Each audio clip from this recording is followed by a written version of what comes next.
One. Yeah. One.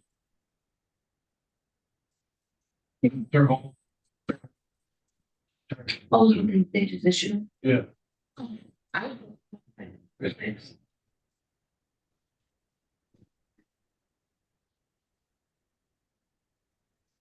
six. Yeah, there's six. And then just, is there bond violation?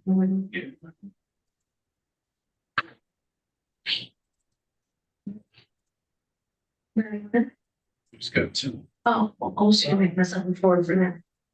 Yeah.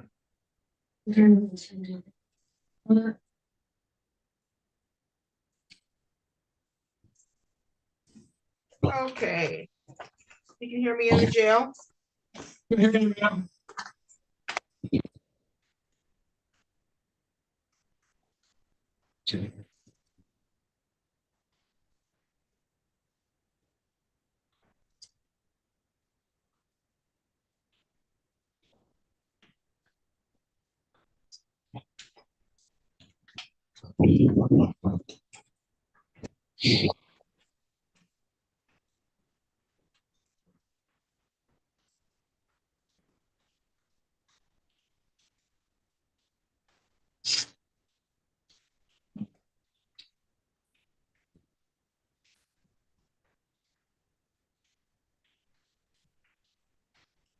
Okay, we're on the record in the matter of the people of the state of Michigan versus Kasim Marai, file number 24-00807FY. Yes, please.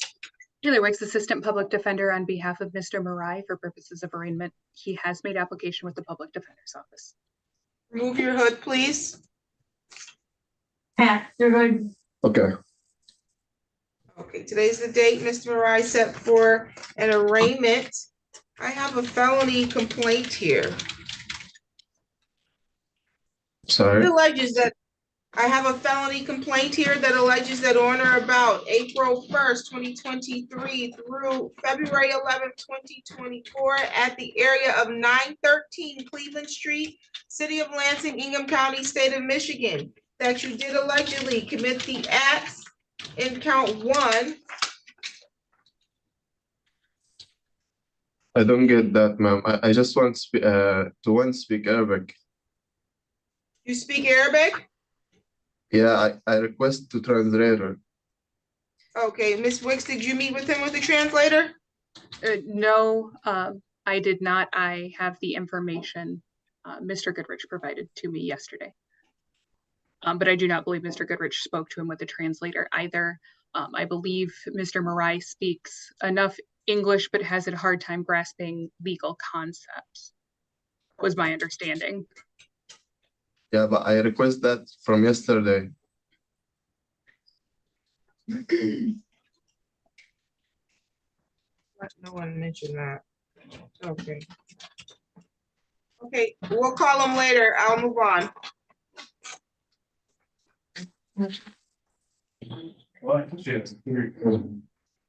Oh, On you the want record in the matter of the people of the state of Michigan versus Eric Conwell, file number 23-03044FY, counsel appearance. Taylor Wicks, Assistant Public Defender on behalf of Mr. Conwell for purposes of arraignment. He has made application with the Public Defender's Office. Okay, Mr.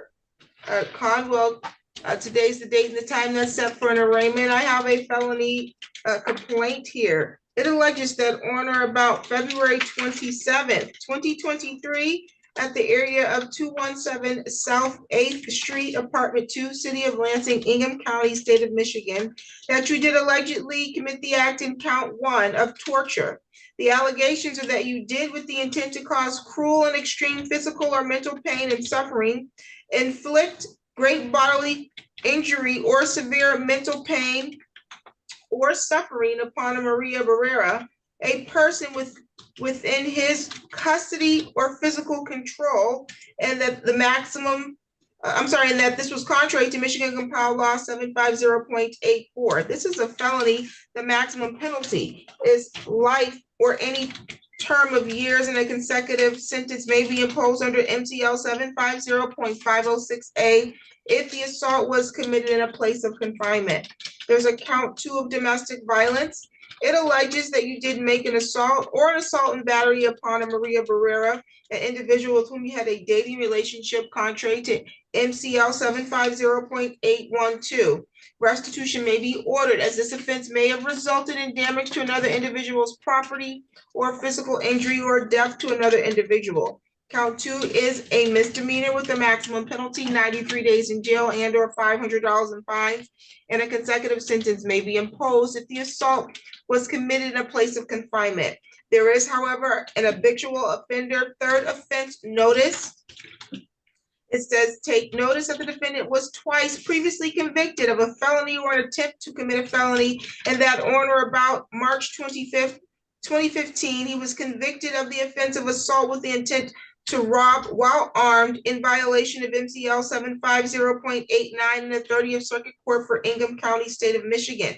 And that on or about March 19th, 2021, he was convicted of the offense of carrying a handgun with prior felonies in violation of 35-42-21A in the 31st Circuit Court for Lake County, State of Indiana.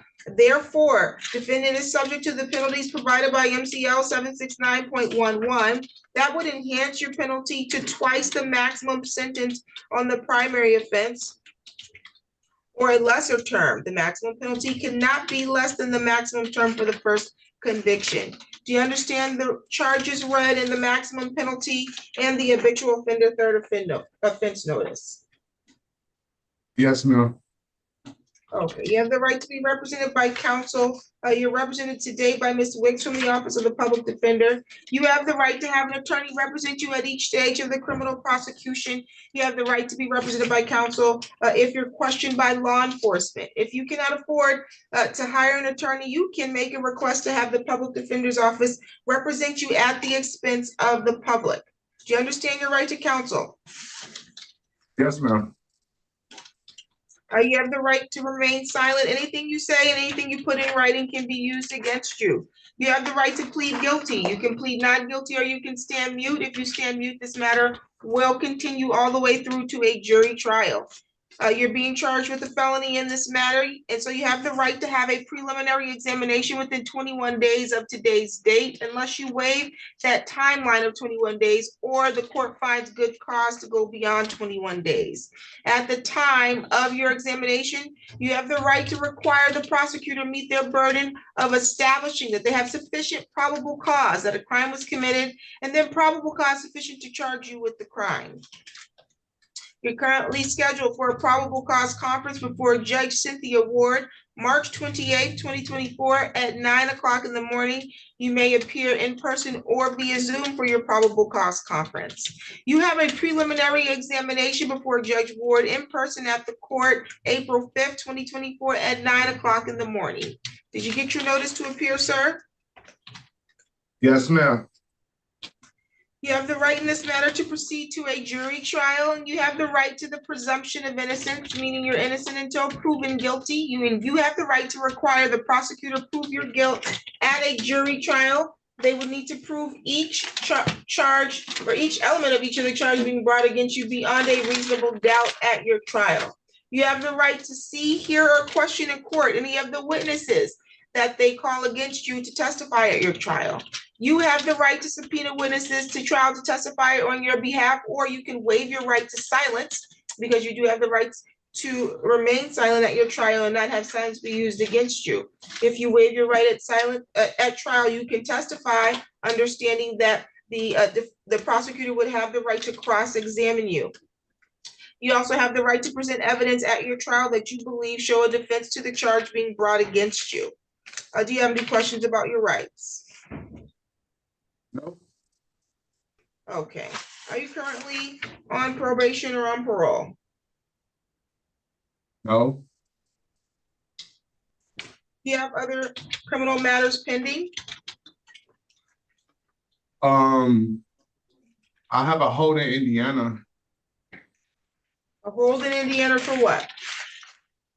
Because I was on parole. As far as I know is that my parole and probation in Indiana was supposed to roll together. I ended my parole August of 2023. So, and I didn't hear nothing from Indiana. You have a parole hold in Indiana? Oh, I have a probation hold in Indiana. Okay, my first question was, were you on probation or on parole? So then the answer would be yes, you are on probation in Indiana?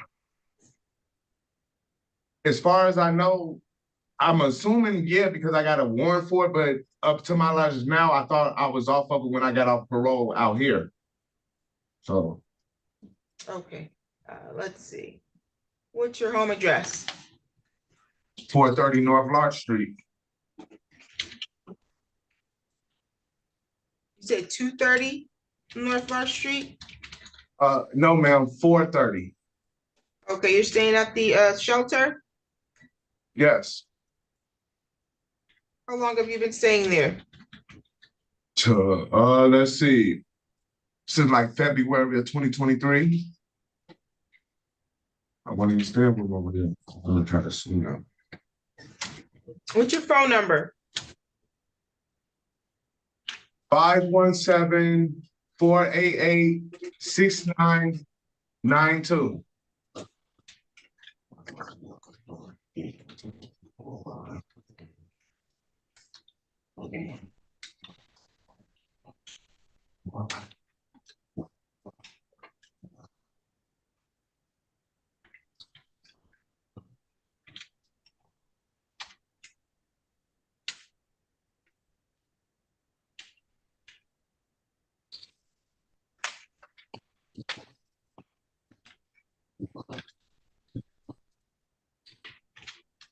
Okay, counsel, you can address bond.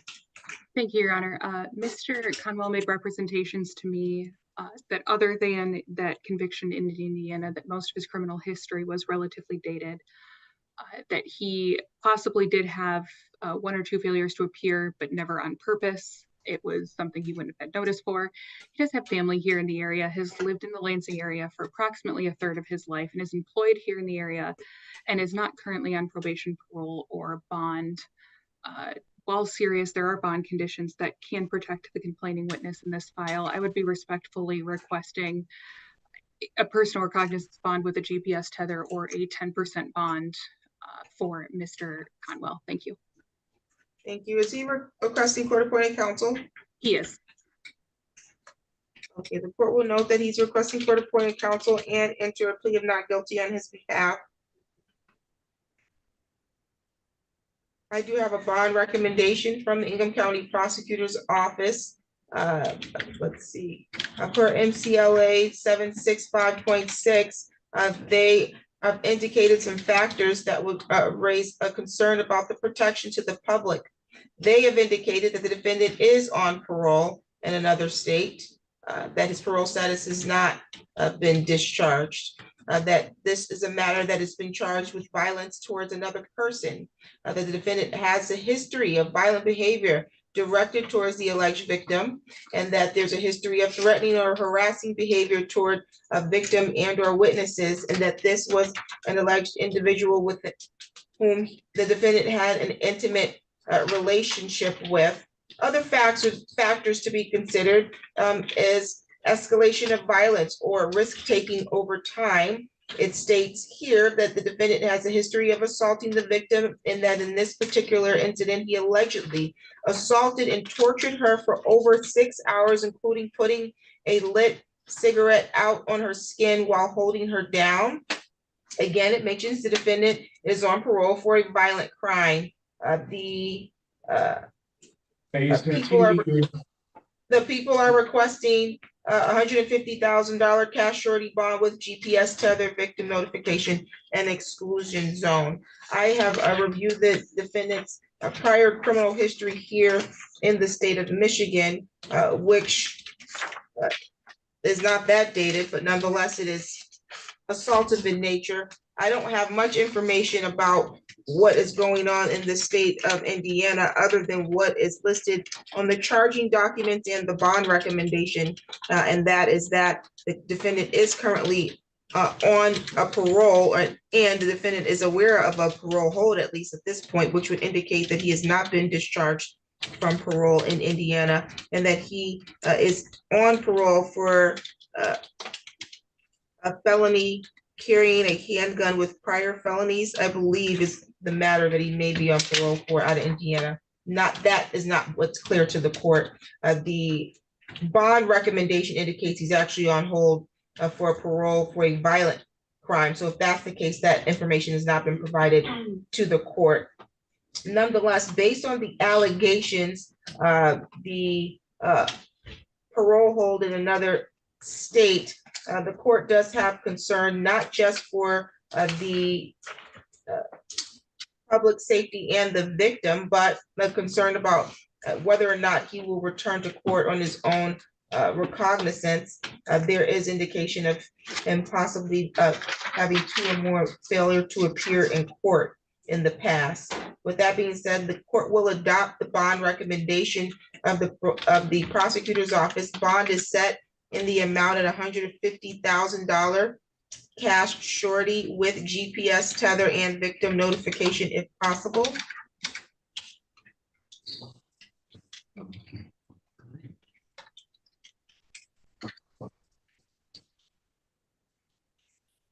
In an exclusion zone. Let's see, Mr. Conwell, you're not to be within 1,500 feet of wherever the alleged victim is. Do you understand that? You talk about Maria? That would be the alleged victim, yes. Yeah, I haven't seen Maria since like I'm not asking February you, last I year. didn't ask you when you saw her last. What I'm telling you now is that you're not to be within 1,500 feet of wherever she is. This is a future condition, not past condition, okay? Yeah, correct. Okay, so you cannot, excuse me, be within 1,500 feet of wherever she is while out on bond. In addition to the GPS tether requirement, you're not to engage in any assaultive or threatening behavior. You're not to use any alcohol or drugs or possess those things unless you have a valid prescription. You're not to travel outside the state without prior approval of the court. You're not to possess a firearm or any other dangerous weapon. You need to report to pretrial services within 48 hours of your release. Do you have any questions for the court? Yes, ma'am. It had to be some form of evidence because I never put my hands on Not Maria, about- and I left a long No. time ago. Mr. Conwell. Nothing they about the make- case. Oh, well, anything else? Like, I don't even have a history of violence. The crime I caught out here and I did my time for it, and I got caught with a gun. That's the only 2 felonies I caught.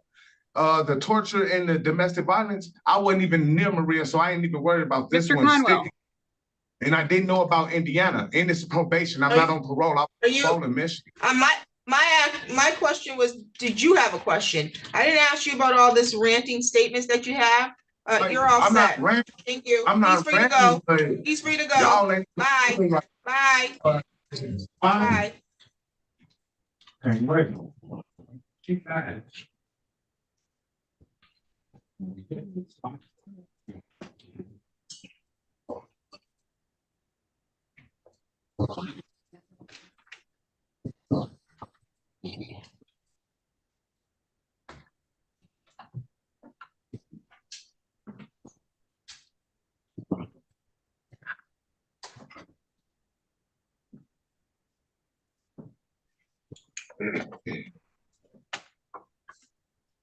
Okay, on the record in the matter of the people of the state of Michigan.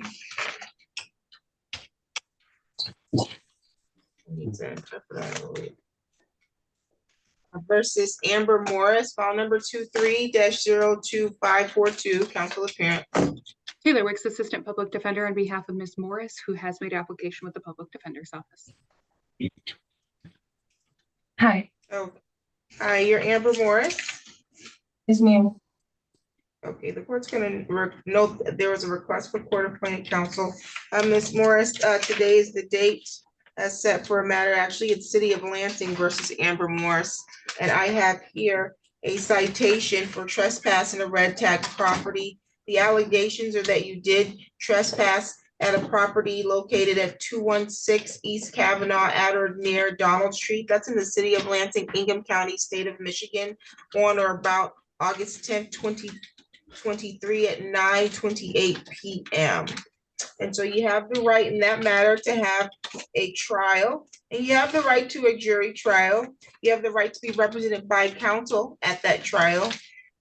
You have the right to require the city put forth evidence to establish the trespass in a red tag property by proving each element of that charge beyond a reasonable doubt. You have the right to remain silent at that trial and not have that silence be used against you. You have the right to question or cross-examine any of the witnesses that they call to testify at your trial. You can remain silent at your trial and not have silence be used against you, or you can waive your right to silence and testify, understanding that that would subject you to possible cross-examination by the prosecution. And you also have the right to be considered for pretrial release from custody. Do you have any questions about those rights? No.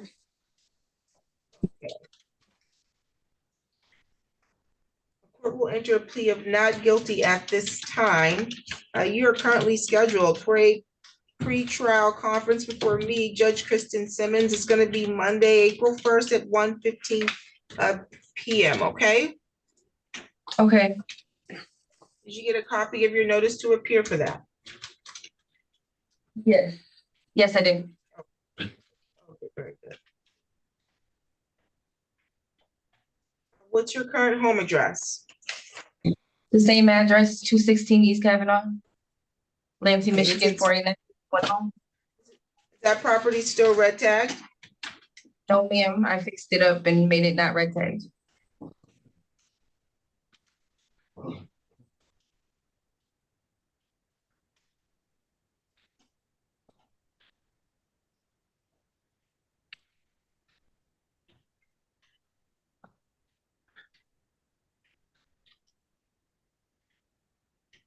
What's your phone number, ma'am? 517-402-1894.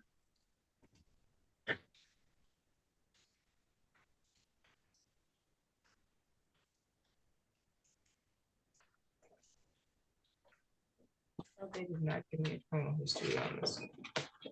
Don't know why, but yeah, I don't have a criminal history, but this is a city trespass at a red tag property that she clearly owns, so you can address bond. Thank you. Ms. Morris did make representations to me that she does have some prior criminal histories, but she does have family here in the area, has lived in the area her entire life, is employed here in the area, and is a sole caretaker to her 3 young children.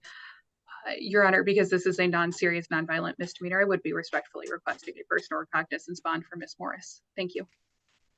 Bond will be set in the amount of $500 personal recognizance. While out on bond, you need to make sure that you appear for all of your future court dates. You're not to leave the state without prior approval of the court. You're not to engage in any assaultive or threatening behavior. You're not to possess a firearm or any other dangerous weapon. Do you have any questions, ma'am? I don't, thank you. Any additional matters for the record? No, thank you. You're all set, ma'am.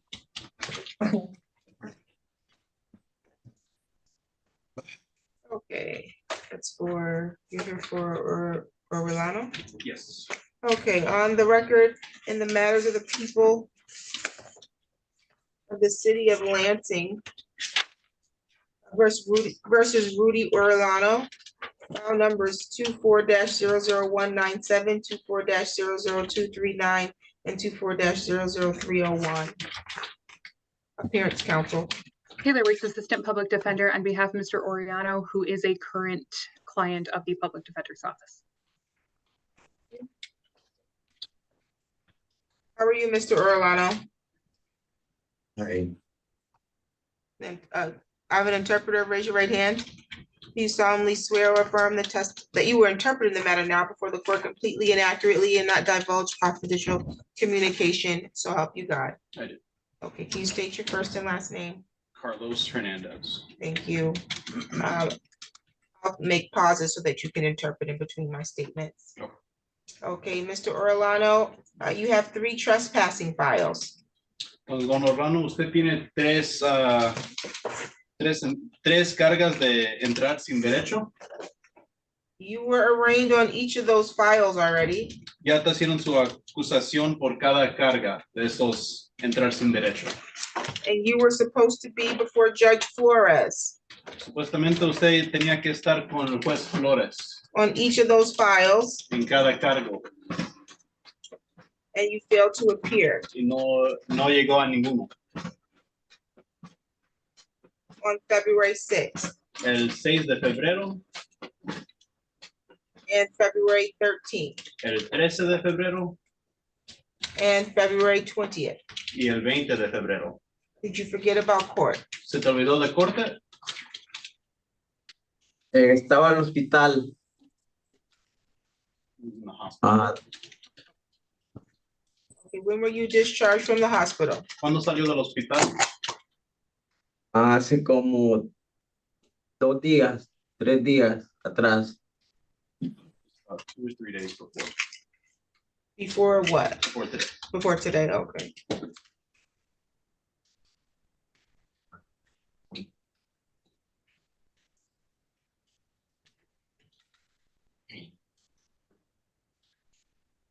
Okay, and the file number ending in 197, En el caso acabando en 197,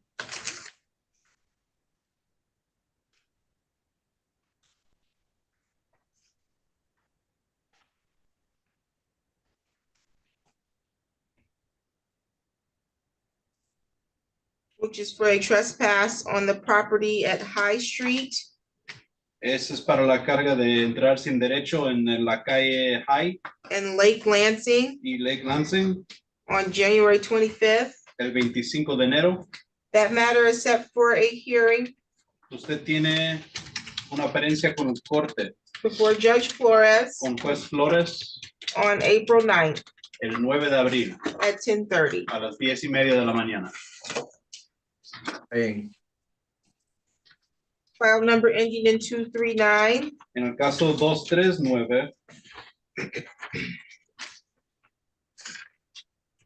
and that's for a trespass por la misma cargas de entrar sin derecho from January 26, 2024 del 26 de enero 2024 at West Kalamazoo en West Kalamazoo, and near Holton Street. cerca de Holt.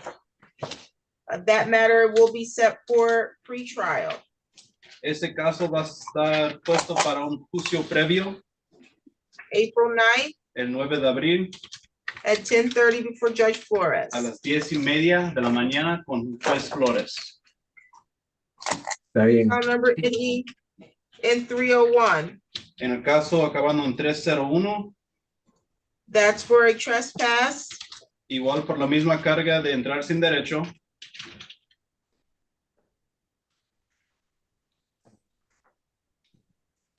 at or near 1215 East Michigan Ave cerca de 1215 East Michigan Avenue.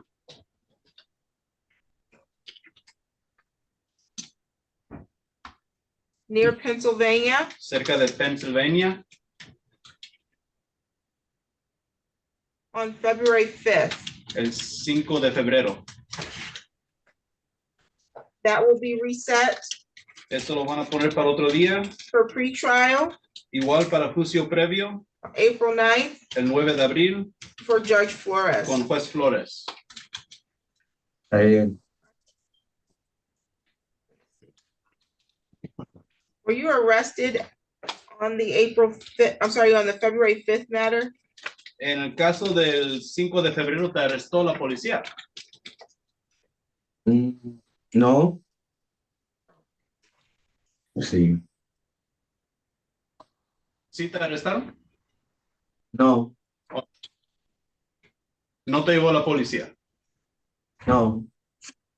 Okay, no, he was not arrested. Okay, because that was one day before you were supposed to be in court on one of these files. Porque ese era un día antes que tenía que estar aquí con el juez en uno de sus cargos. Sí, pero estaba siempre en el hospital.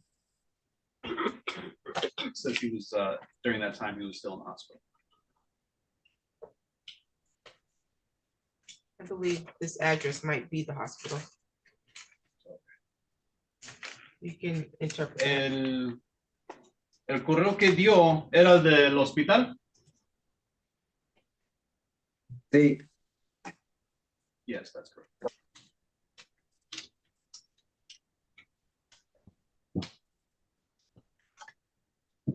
Okay, yeah, this address, 1215 East Michigan, is Sparrow Hospital. El 1215, ahí mismo es el hospital de Sparrow. sí. But so if you were trespassed from Sparrow, where did you go after that? Entonces, si te sacaron del hospital, ¿dónde fue después de eso? Después de eso, ¿cómo? ¿De dónde fue cuando te sacaron del hospital? ¿Dónde fue después de eso? What hospital were you just released from? ¿De qué hospital te acabas de ir? Del que está acá cerca de downtown. The one that's close nearby here downtown. That's Sparrow Hospital. Ese es el hospital de Sparrow, ¿verdad? Sí, Correct.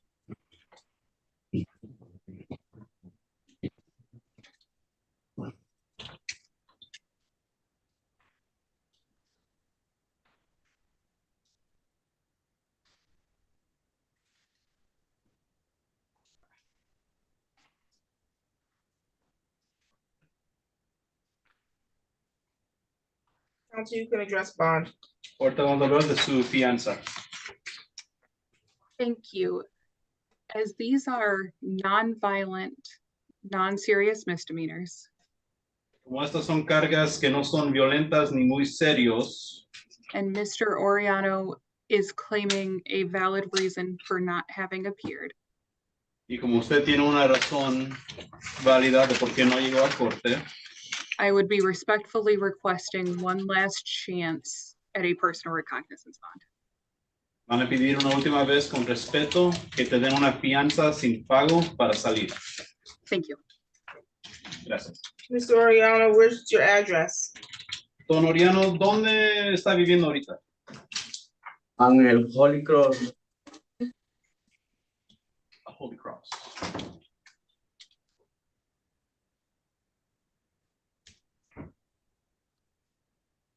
You have a phone? ¿Tiene teléfono? Oh, How are you gonna keep up with your court date? ¿Cómo va usted venir a corte? ¿Cómo dice? ¿Cómo es que usted planea llegar a corte? Pues no podía. O sea, ¿cómo usted planea, si sale hoy, cómo planea regresar a corte? Pues el día que me la citen. Says he just plans on being here on whatever day he's told to be here. Okay, what day are you supposed to be here next, sir? ¿Qué día tienes que regresar? ¿Qué día? Sí. El día que, pues, el día que, no importa qué día. It says it does not matter what day he will be here on whatever day he's told. Right, I just asked you what's the next day, because I've already told you what it was. I want to see if you were paying attention. ¿Quiere ver el juez que estabas poniendo atención? ¿Quieres saber si te recuerdas qué día te acaba de decir que tienes que regresar? Sí, el 9. ¿El 9 de abril? ¿O de Sí. cuándo? April 9. Me dijo que tenía que venir el 9, pero el 9.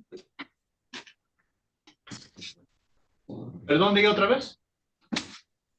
Sí, He's asking to make sure that he heard you right. April 9th is the next day of his court date. Correct, for all three files. Sí, correcto. Eso va a ser para los 3 casos. Do you have a Okay. notice to appear? ¿Tiene una noticia para apelar? no, No, he's not. Did he not receive one in the jail yet? He has a man, they're right in front of him. Do you have paperwork in front of you, Mr. Orlando? ¿Tiene papeles enfrente de usted? Sí, Yes. Okay. Bond is set in file number 301 at $50 cash surety. Entonces esto ya se cumplió por el caso 301, te ponieron de $50 una fianza. Bond is set in file number 239, $50 cash surety. En la siguiente 239, igual $50 de fianza. está bien. So that's fine. And bond is set in file number ending in 197, $50 cash surety. Igual en el caso acabando en 197, $50 de fianza. All your previous bond conditions, including not engaging in any assaultive or threatening behavior and no use of drugs or alcohol without a valid prescription and reporting to court will continue. Las mismas reglas del pasado siguen. No puede estar consumiendo alcohol ni drogas sin una orden del doctor, quebrar ninguna ley y tiene que aparecer a todos sus días de corte. Do you have any Bien. questions for the court? ¿Tiene cualquier pregunta? No. You're all set, sir. Thank you. Está listo, gracias. Okay.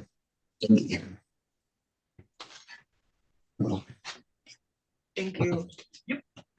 On the record, in the matter of the people of the state of Michigan versus Joseph Lee C, file number 23-03690 FY, council appearance.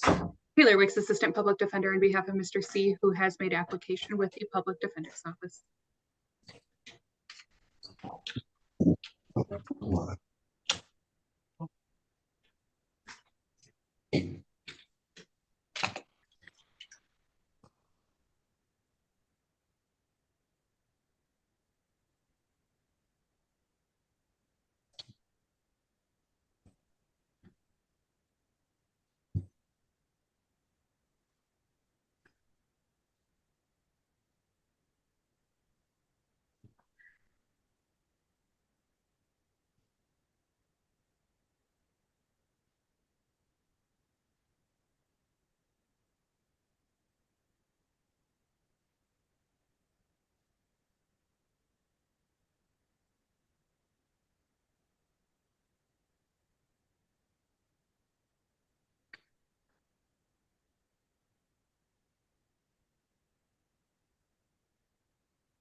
Give me just a moment. I'm trying to understand how it was that he posted a bond, but he was not arraigned. Understood. I was in St. John's under other charges, and I bonded out for all of my warrants as well as the charge. And my paperwork that I bonded out for this charge, they never faxed over my bond papers from St. John's. And by them not doing that, I didn't have a court date. So I called for my court date on my bond paper, and they told me that I still had an active warrant for this charge after I already bonded out and had that court date set. And when they reset the court date, they sent the court date to an address that I haven't lived at in 15 years, which is Walnut Street. I think like 1019 Walnut. So that's why I missed my last court date just now, and they reissued the warrant again after I had already bonded out, and they said that Where I do you still live had now? actual. Where do you live now? 1228 East Malcolm X Street.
Okay, so I have your signature here on the bond sheet, from where you appeared with the bondsman to post bond here. You must have then went to another facility to post your bond there. You would have been given your notice, at that time. I see a date stamp on here as well. Also, the address that you put on this paperwork that has your signature is where we sent the notice to appear, which was 1217 East Malcolm.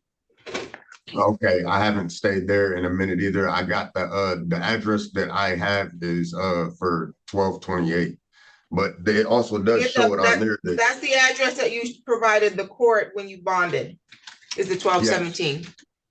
yes, that was my last address. That's the address you provided us. That's where we send the notice. So we I didn't did just not- send it to a random address. They went off of my last address that I lived at. No, that's not what we went off. I'm looking at your bond form with your signature on it. It's a wet signature. You signed this on February 19th. And that address on there, you could have corrected, but you did not. I called down and I corrected them when I seen it on there. And then I asked them what was going on that bond when I called them, and they said that I had no court That date was for that after day. you, that was after you would have missed your court date, I'm sure, because you should have corrected it before you signed it, because that's the address that your notice would have went to, and you signed that, your bondsman signed it as well. Yes. And so Yes, that, and I on called that down same there date. on that bond. I called Excuse me? down here. I called down here When? on that bond, on that court date, When? and they said I still had an active warrant for that charge, for the charge that I'm here on today.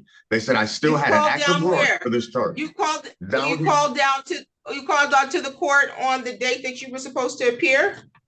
Yes, ma'am, on my bond paper. So why did you not appear?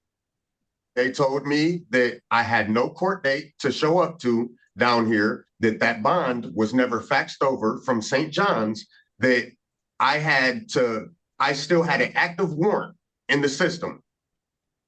I don't know what you're talking about. If you knew to call here on the date and you knew you had a warrant, then you should have turned yourself in. I'm confused. No, and then afterwards, that's why I called the bondsman and I told the bondsman, and then he had told me that I would end up having to come down here to turn myself in unless St. John's faxed over my paperwork for the bond, because they did not have that bond information. So I had to wait for it or keep calling down here every day to see when they faxed it over. And I had a new court date set because it still showed an active warrant. Your bond paperwork has been in our file since February. It's date stamped February 23rd. So we've always had this paperwork in our file. February 23rd was the day of the court date. No, you're on February 23rd, your matter was set for March 8th. That's the date of your court date. Okay, what does the bond paper say that my court date was? The bond form doesn't give you a court date on it. We mailed a notice on February 23rd, which is what the note says, that a notice was mailed to you to appear. Okay, first of all. On my bond paper, it says it on the right-hand side. First of all, I sat there and listened to you ramble, even though I don't really like your tone, but you're not gonna cut me off when I'm trying to talk to you back, okay? Yes, ma'am. The bond paperwork that you signed does not have a court date on it. That's the paperwork that the court received that you signed attached with your bond receipt. And we date stamped that received on February 23rd at 2:07 p.m. On that same date, the manager herself for the clerk's department put a note in that she sent a courtesy mailing for you to appear for arraignment on March 8th at 9 o'clock in the morning.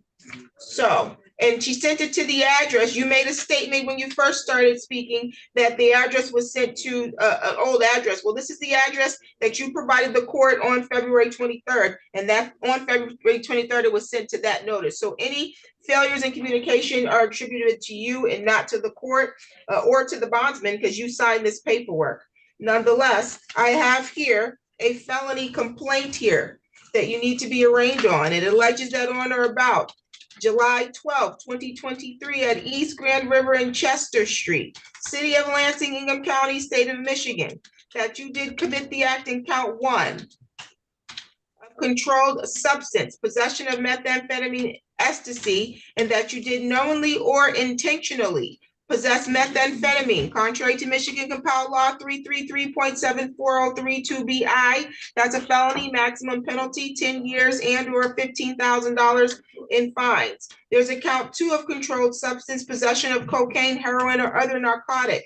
It alleges or other narcotic less than 25 grams, alleging that you did knowingly or intentionally possess less than 25 grams of a mixture containing the controlled substance cocaine, contrary to MCL 333.74032A5. That's a felony, maximum penalty 4 years and or $25,000. Do you understand the charges and the maximum penalty in each? Yes, I do. You have the right to be represented by an attorney. Ms. Wicks is representing you today for the purposes of your arraignment only. You have the right to have an attorney represent you at each stage of the criminal prosecution and to be representing you if you're going to be questioned by law enforcement. If you cannot afford to hire an attorney, you can make an application to have the public defender's office represent you at the expense of the public. You have the right to have a preliminary examination within 21 days of today's date, because today's the date that you're being arraigned. At the time of your preliminary examination, you have the right to require the prosecution put forth evidence to establish that they have sufficient probable cause that a crime was committed and probable cause sufficient to charge you with the crime. You're currently scheduled for a probable cause conference before Judge Tony Flores, March 28th at 9 o'clock in the morning. You have a preliminary examination before Judge Flores in person at the court, April 4th at 9 o'clock in the morning. At those dates will proceed at that time unless you waive that timeline of 21 days or the court finds good cause to go beyond the timeline of 21 days. You have the right to remain silent. Anything you say and anything you put in writing can be used against you. You have the right to plead guilty, plead not guilty, or stand mute. You have the right to continue to a jury trial. At the time of your trial, you have the right to remain silent and not have silence be used against you. You have the right to question or cross-examine any other witnesses that the prosecutor calls against you at your jury trial. You have the right to remain silent or waive your right to remain silent at trial and testify on your own behalf, but understand that you will be subjecting yourself to being cross-examined if you waive that right at trial. You have the right to present evidence at trial that you believe show a defense to the charge being brought against you, or subpoena witnesses to testify on your own behalf at your trial. You have the right to require the prosecutor prove each element of each of the charges being brought against you at your trial beyond a reasonable doubt. Do you have any questions about those rights? What's his home address? 1228 East Malcolm X Street.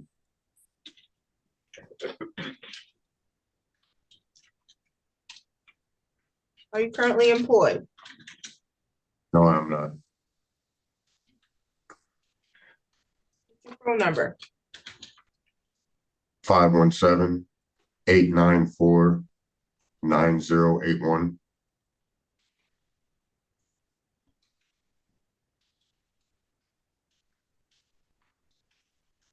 Are you currently on probation or on parole? No, ma'am. Do you have other matters pending? My case in St. John's that I bonded out for.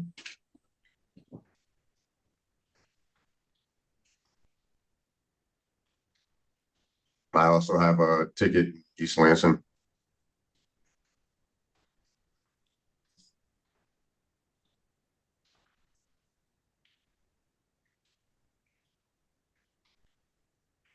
What is the matter in St. John's? Felon in possession of a firearm.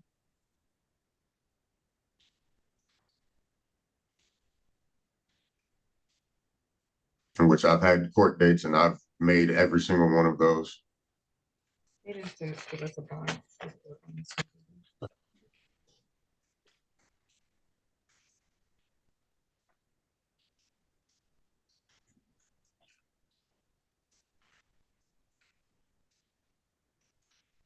Counsel, you can address bond.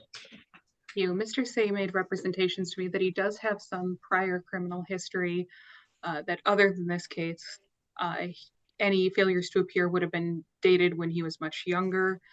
He does have family here in the area and is a lifelong resident here of the Lansing community. And as he's already made representations to the court, he is on bond. While serious, these are non-violent felony matters, and I would be respectfully requesting a personal recognizance bond for Mr. C. Thank you. Oh, Mr. C posted a bond before and didn't even appear, so personal recognizance would not be appropriate. A bond is set in the amount at 5,000, 10%. With the following conditions: you're not to use, purchase, or possess alcohol or drugs without a valid prescription. You're not to engage in any assaultive or threatening behavior. You're not to travel outside the state without prior approval of the court. You're not to possess a firearm or any other dangerous weapon, and you need to report to pretrial services within 48 hours of your release. Do you have any questions for the court? No, ma'am.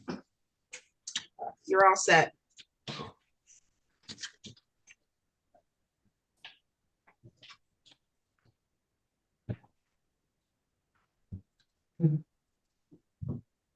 On the record in the matter of the people of the state of Michigan versus Matthew Christie, file number 24-00809, counsel appearance.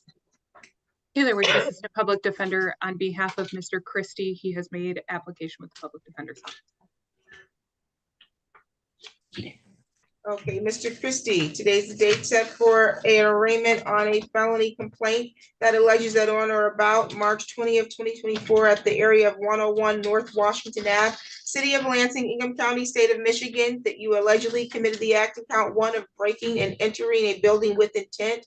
The allegations are that you did break and enter a financial institution or store located at 101 North Washington Square with the intent to commit the crime of larceny therein, contrary to MCL 750.110.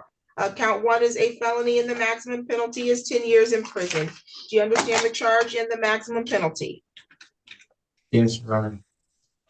Okay, you have the right to be represented by an attorney. You're represented today for the purposes of your arraignment only. You have the right to have an attorney represent you at each stage and each appearance under this prosecution, and you have the right to be represented by counsel if you're questioned by law enforcement. If you cannot afford to hire an attorney, you can make a request to have the Public Defender's Office represent you at the expense of the public. The court will note that you're requesting court-appointed counsel and will enter a plea of not guilty on your behalf.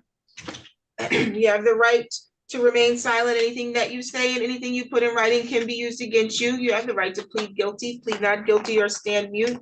If you stand mute, this matter will continue to a jury trial. You have the right in this matter to a preliminary examination because you're being charged in count 1 with a felony. You have the right to have the preliminary examination within 21 days of today's date unless you waive the timeline, or in this case, unless the court finds good cause to go beyond the 21-day timeline. You have the right to require the prosecutor put forth evidence that would establish probable cause sufficient that a crime was committed and probable cause sufficient to charge you with those crimes. You are currently scheduled for a probable cause conference before me, Judge Kristen Simmons, Thursday, March 28th at 2 p.m. You have a preliminary examination before me in person at the court Friday, April 5th at 9 o'clock in the morning. Did you get a notice to appear for those dates? I did. Okay. You have the right to proceed to jury trial. You have the right to the presumption of innocence, so you're innocent until proven guilty. You have the right to require the prosecutor prove each element of the charge being brought against you beyond a reasonable doubt at your trial. You have the right to remain silent and not have that silence be used against you at that trial, or you can waive your silence and testify on your own behalf, or you can call witnesses to testify for you at the trial, or you can present evidence that you believe show a defense to the charge being brought against you. But you have the right to require the prosecutor prove each element of the charge of breaking and entering with intent beyond a reasonable doubt at your trial. Are you currently on probation or on parole? I am on probation. Is that before me? That was from February. It was ran out and still has not been handled yet, I don't believe. Doesn't matter.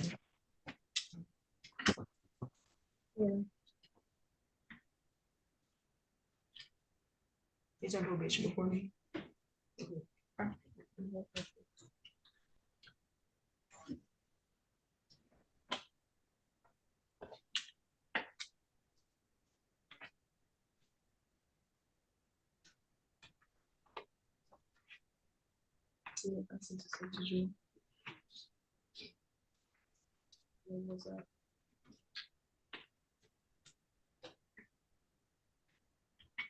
July. Yeah.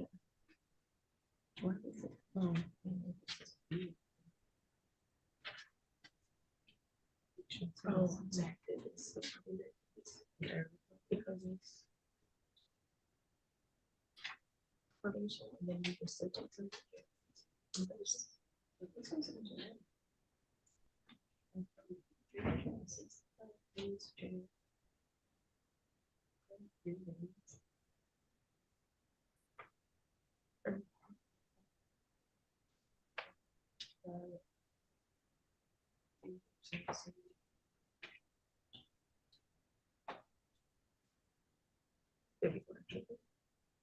Did you go to treatment? I did. I was Oh. 1,000 Okay, so then times you're, after. okay, so you are before, you're supposed to be on probation before me. That is correct. From back in February, and then I got released on September 15th. 1,000 times after that.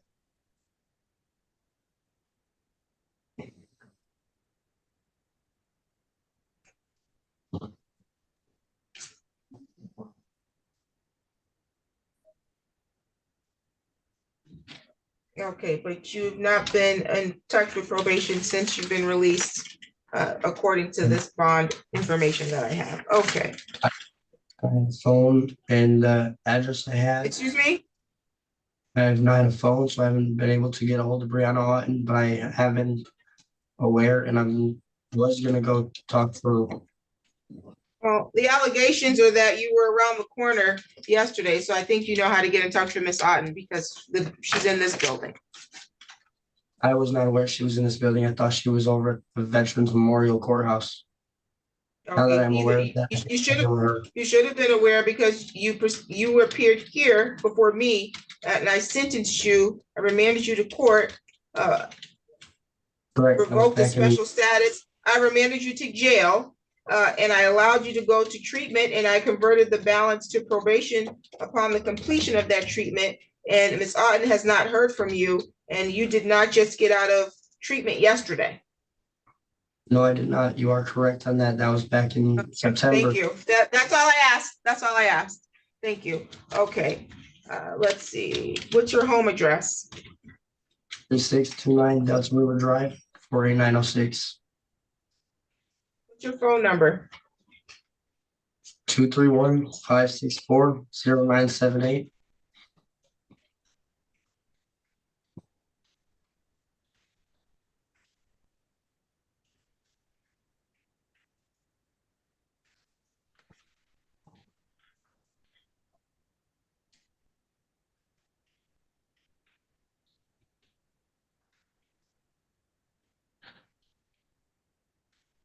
Okay, I need that file that he's supposed to be on probation on. File number that is. Oh, 3000612.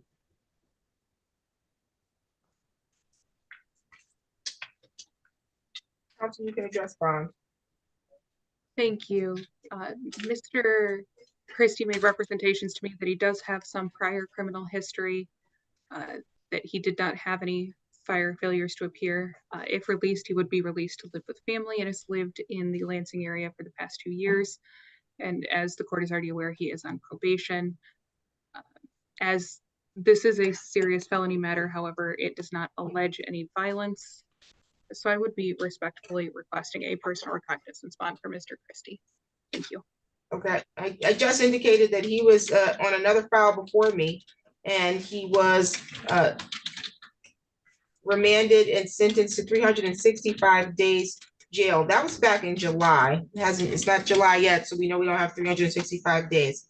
I also ordered at that time that he could be released only to treatment, but that upon successful completion or discharge from treatment, that he was to continue the remaining term of the 365 days on probation. He's not been in any contact with his probation officer. So he's in That is my violation fault. of that. He's in violation of that order. So he is going to be remanded on file number 23-00612 to address the court on that. As it relates to this bond, he does not appear in court or follow court orders like he's supposed to. And that's indicated in the bond pre-screening pretrial report from pretrial services. So for that reason, personal recognizance will not be appropriate. Bond in this matter will be set in the amount of 2,510%.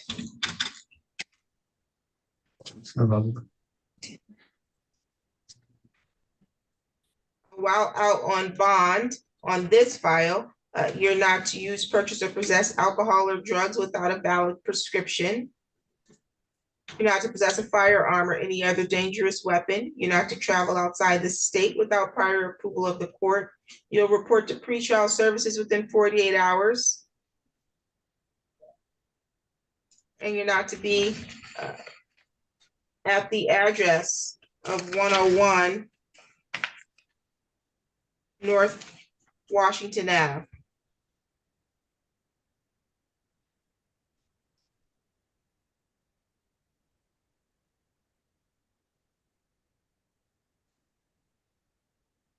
Do you have any questions about your bond on this file? Okay, you'll be remanded on file number 23-00612, and we'll address that at the time that's appropriate. Thank you. Yeah. Your Honor, just for my paperwork, should I submit an application for a probation violation for Mr. Christie in that other file? As it is suppressed, I can't see the online ROA. Yes, that should you submit an application to represent him for that, you mean? Yes. That's correct. Okay, I just wanted to make sure. Thank you.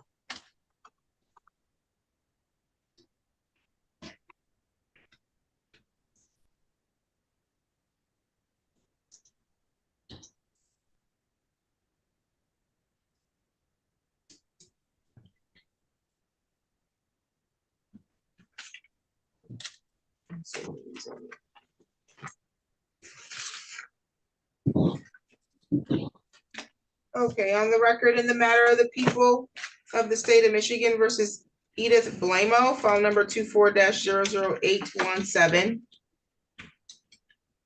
Your Honor, I haven't had a chance to go grab the second group of people.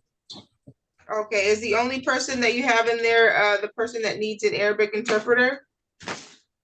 For Michael Kelly in here. Okay, I'll do Michael Kelly. On the record in the matter of the people of the state of Michigan versus Michael Kelly, I have multiple files. File number 24-00801FY. I have 24-00451SM, 24-00452, 453, 454, 455, 456, and then 24-00747 FY, council appearances. Taylor Wicks, Assistant Public Defender on behalf of Mr. Kelly, who is a current client of the office, but is also applied on the new files.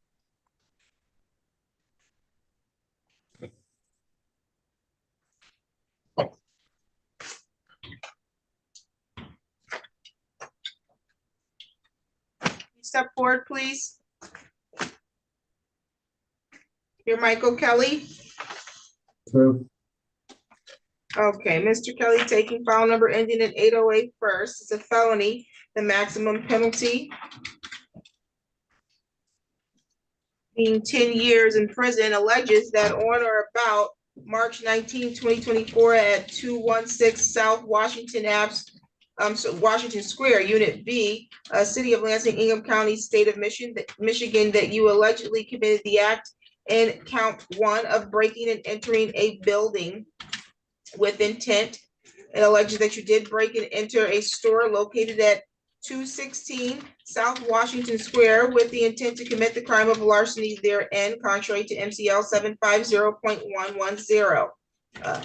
It's an habitual offender fourth offense notice attached to this. It says, take notice that the defendant was previously convicted of 3 or more felonies or attempts to commit felonies, and that on or about July 24th, 2018, he was convicted of the offense of breaking and entering a building with the intent in violation of MCL 750.110 in the Fourth Circuit Court for Jackson County, State of Michigan.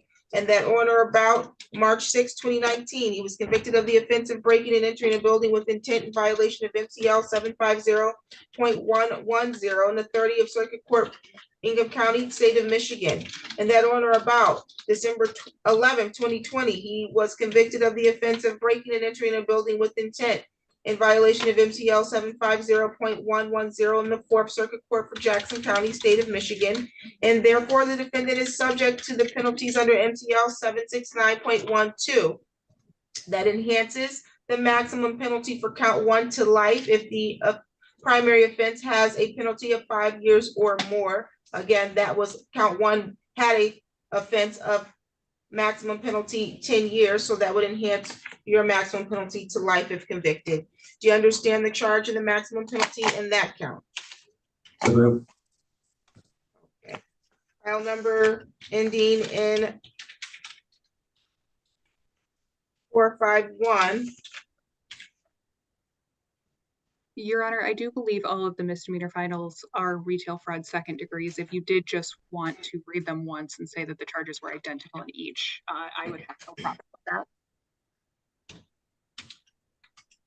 Thank you. File number ending in 451. I have a misdemeanor complaint. It alleges that on or about December 22nd, 2023 at 21 West Holmes Road, City of Lansing, Ingham County, State of Michigan, that you did allegedly in count 1 commit the act of retail fraud second degree. It alleges that you did while Quality Dairy was open to the public, still property of the store that was offered for sale at a price less than $200. Second or subsequent offense notice alleging that further appearing that on July 30th, 2015, defendant was previously convicted of violating retail fraud third degree under MCL 750.356D4 in the 12th District Court for Jackson County.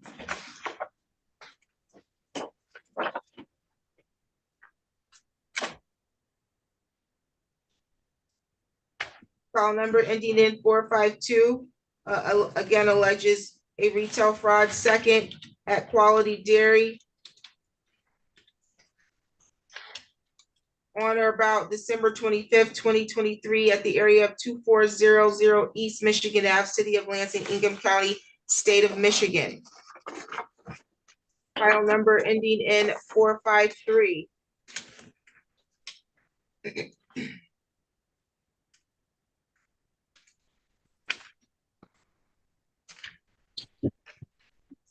Alleges a retail fraud second degree on or about December 20th, 2023 at a Quality Dairy located at 917 East Kavanaugh Road, City of Lansing, Ingham County, State of Michigan. File number ending in 454. Alleges a retail fraud second degree at the Meyer located at 6200 South Pennsylvania, City of Lansing, Ingham County, State of Michigan on or about December 13th, 2023. File number ending in 455.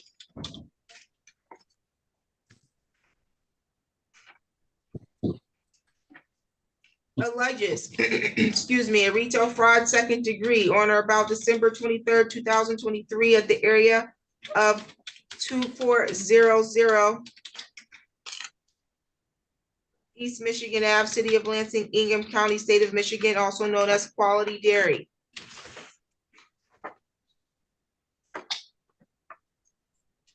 File number ending in 456. Alleges retail fraud second degree on or about December 23rd, 2023 at the area of 5100 South Waverly Road, City of Lansing, Ingham County, State of Michigan, also known as a Quality Dairy. Each of those files of retail fraud are misdemeanors, maximum penalty 1 year and or $2,000 or 3 times the value difference in price or property stolen, obtained, or attempted to be obtained, whichever is greater. The court may order reimbursement to the state or local government for expenses incurred in relation to the incident, including but not limited to expenses for emergency response and prosecution. Do you understand the charges read in each retail fraud count?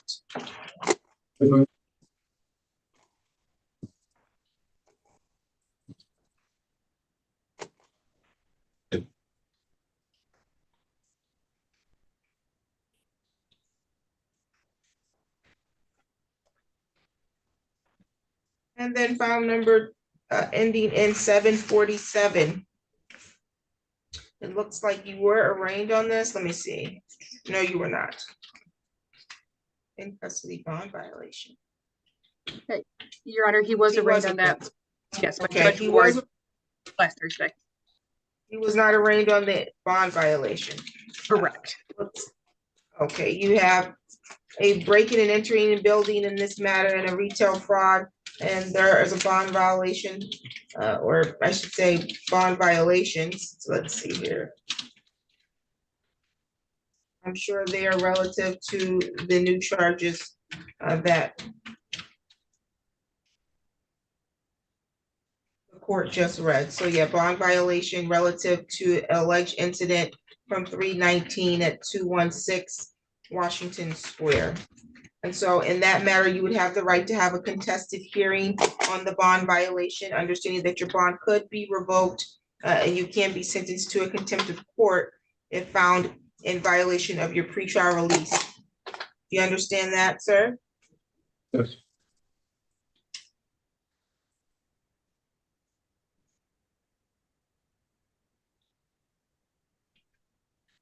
Okay, and he's scheduled to be before Judge Ward on that matter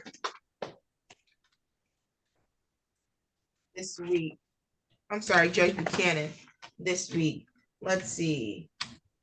I believe Is he Friday. pleading not guilty to the bond? Yes, Is he pleading not guilty to the bond violation? he is.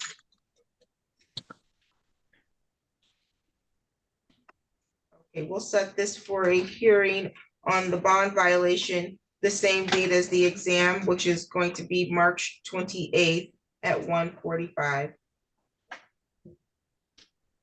before Judge Buchanan.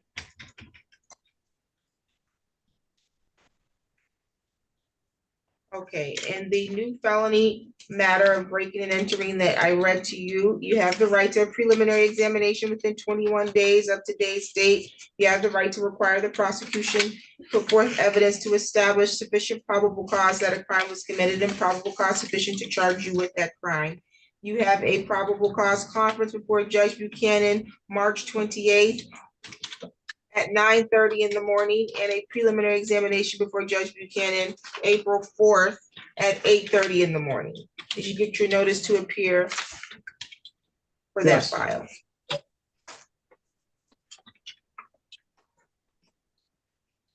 The retail frauds all have a pretrial date scheduled before Judge Buchanan on each file, April 1st at 9:30 in the morning on each file. Did you receive your notice to appear for those? Yes, ma'am.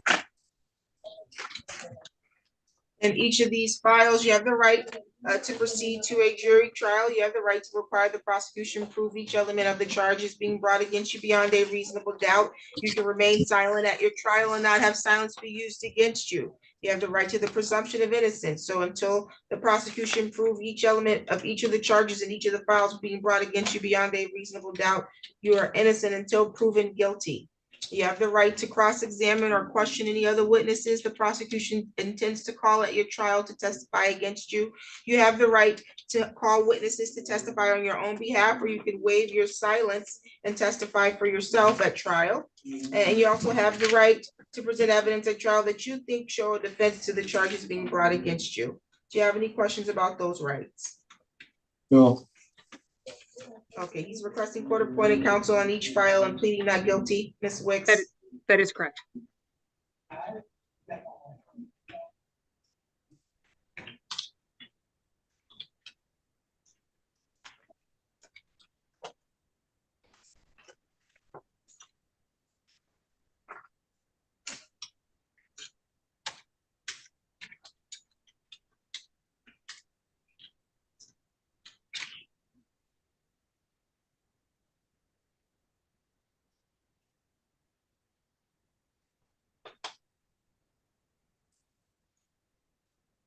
Okay, you can address bond.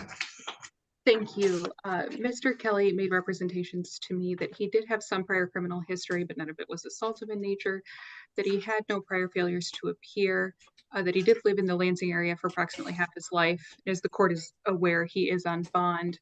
I do understand that the court rules because he was on bond for a felony and alleged to have committed a felony, he cannot be given a personal recognizance bond. I would be asking for a 10% bond of some sort. Thank you. If he told you that he's never missed court before, he would not have been telling the truth.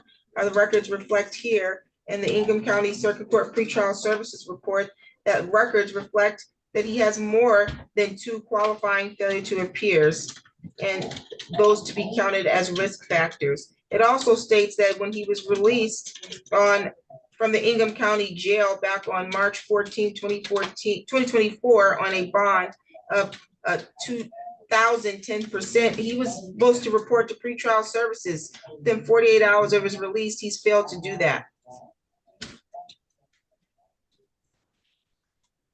That's indicated by you. He's out on bond while for a felony bond, that is. And here we are with litany of new charges. So neither a personal recognizance or 10% bond will be granted. He will get a cash surety bond on the felony file ending in 808. Bond is set in the amount $12,000 cash surety with GPS tether.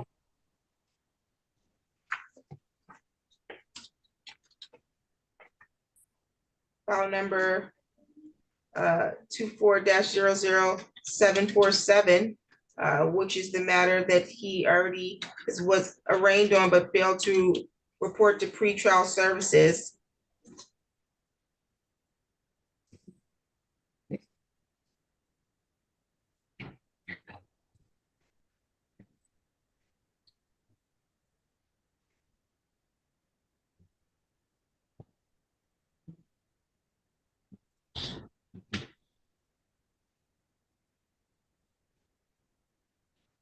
He'll be remanded for his next court date to see the judge that's presiding over his case.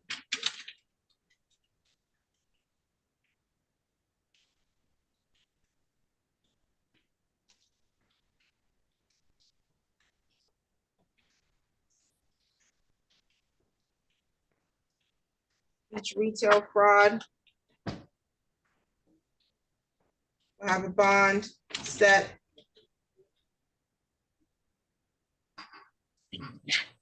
$1,010%. While out on bond, you have the following conditions. You're not to use, purchase, or possess alcohol or drugs without a valid prescription. You're not to travel outside the state without prior approval of the court. You're not to possess a firearm or any other dangerous weapon. You're not to be within 100 feet of any quality dairy. You're not to enter the address of 6200 South Pennsylvania. You need to report to pretrial services within 48 hours of your release from custody. I also have a handicap a parking citation for Mr. Kelly, T 01500645 and an improper lane ticket 23L282781. On the handicap parking, you owe $160. Improper lane, you owe $186. When are you gonna pay those? I don't even know what those are.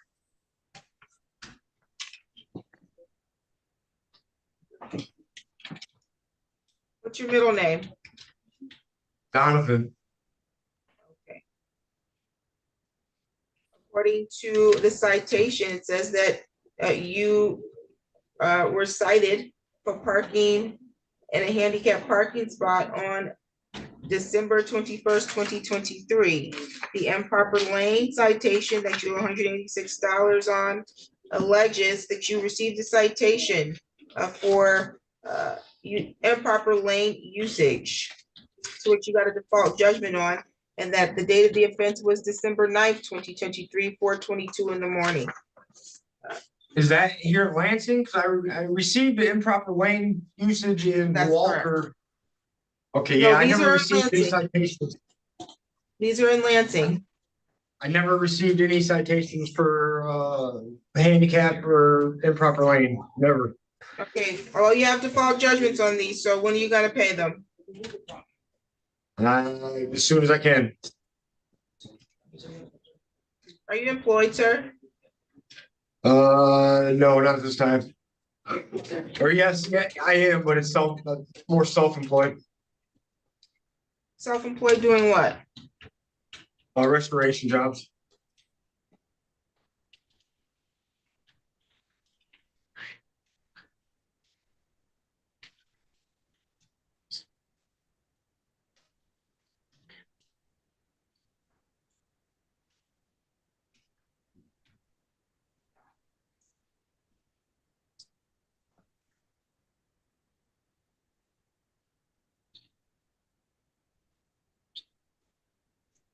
I'm gonna note here that you're gonna pay each of these citations within 30 days of your release from custody, or you will report to collections upon release to make an alternative payment plan. Do you understand that? Yeah.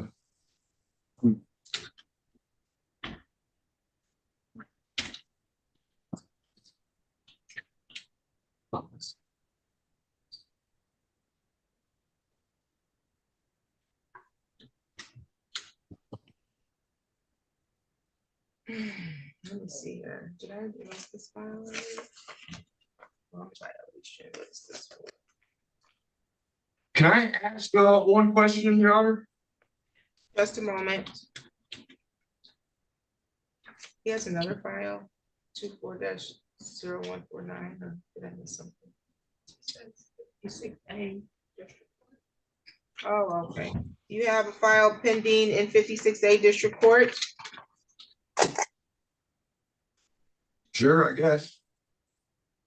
Okay, well, I guess you do as well. That's what this says, bond violation 56A. I'm not really.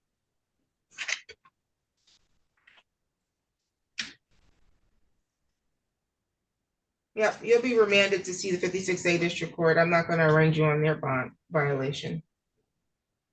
What is that? Eaton County. Good.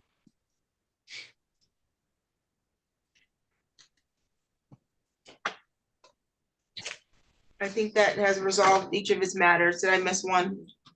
I don't believe so. I think you got everything, Judge. Thank you. You're all set for today, sir. So.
Okay.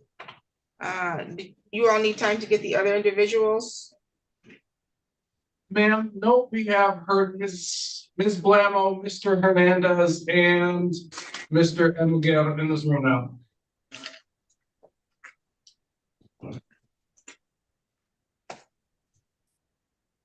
I need Mr. Christie's other file. They don't know where it is. No, I've been everywhere. Should be in probation. They said they never received it. So they don't know where it's She's located. in-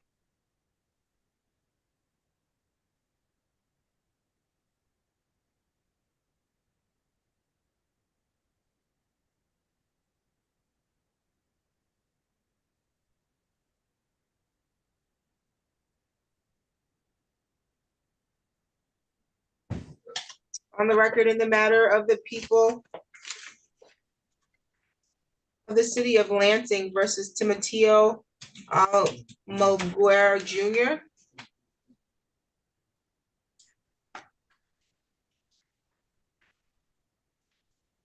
Sir, state your name, please. Timoteo Almaguer Jr. Thank you. I have here a citation that indicates that you allegedly on or about October 18, 2022 at 8:37 in the morning in the area upon South Cedar and Holmes did operate a motor vehicle, but failed to display a valid license. It looks Yes. like that at the time you were already, or you were also cited for disobeying a traffic sign, running a red light. That matter would have been defaulted by now. I'm not sure how much money he owes on that if he does have a default. Nonetheless, as it relates to the failure to display a valid license, you do have the right to be represented by counsel. Oh, I have it here, actually. It looks like you owe $186 on the disobeyed traffic sign is what it says. You have the right to be represented by counsel on the failure to display a valid ops, and you have the right to have a trial. You have the right to jury trial, and you have the right to require the city prove each element of the charge being brought against you beyond a reasonable doubt. You have the right to remain silent at that trial and not have silence be used against you, or you can waive your silence and testify at your trial. You can also call witnesses to testify on your behalf and present evidence at trial that you believe show a defense to the charge being brought against you. You have the right to require the city prove each element of the charge of failure to display valid license beyond a reasonable doubt. Do you have any questions about those rights? No, I'm not. Okay, failure to display a valid license is a misdemeanor. Maximum penalty is 90 days in jail and or $500 in fines. What's your current address?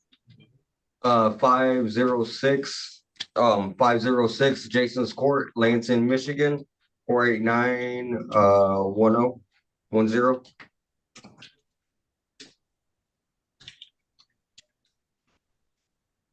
Phone number? 517-512-2173.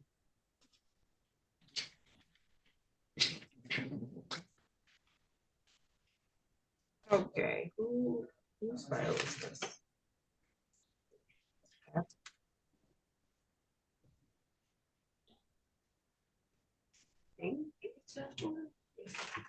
Yes, it is a Judge Flores file. Okay, you are currently scheduled for a pre-trial conference before Judge Flores on April 9th at 10:30 in the morning.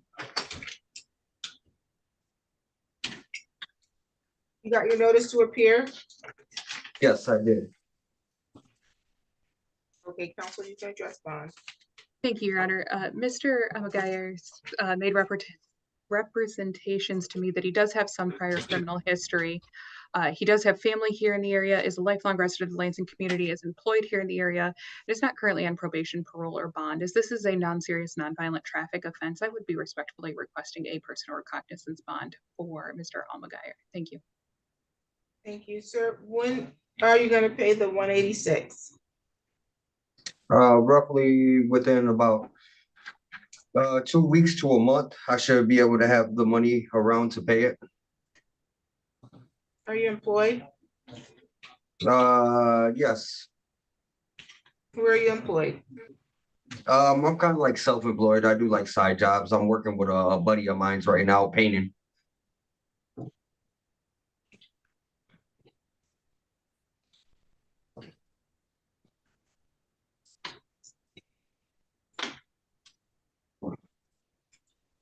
Bond is set in the amount of $300 personal recognizance. You need to make sure you report to court on April 9th before Judge Flores. You can't appear via Zoom. You should have received Zoom instructions, okay? Okay. You're not to use, purchase, or possess alcohol or drugs without a valid prescription. You're not to travel outside the state without prior approval of the court. You're not to possess a firearm or any other dangerous weapon. I noted here that you'll make a payment in full on the past due amount of $186 within 30 days. Do you have any questions for the court? So I got PR'd. I don't need a post bond or nothing. That's correct. Okay, thank you. You're welcome. Okay, on the record in the matter of the people of the state of Michigan versus Edith Blamo, file number 24-00817. Appearance, please, counsel. Taylor Wicks, Assistant Public Defender, on behalf of Ms. Blamo for purposes of arraignment. She has made application with the Public Defender's Office. Okay, Ms. Blamo, I do have a felony complaint in this file that alleges that on or about March 30th, 2024 at 1016 North Capitol Ave, City of Lansing, Ingham County, State of Michigan, that you allegedly committed the act in count 1 of home invasion, first degree.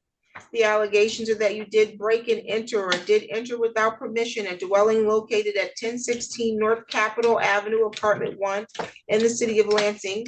And while entering, present in, or exiting, did commit an assault.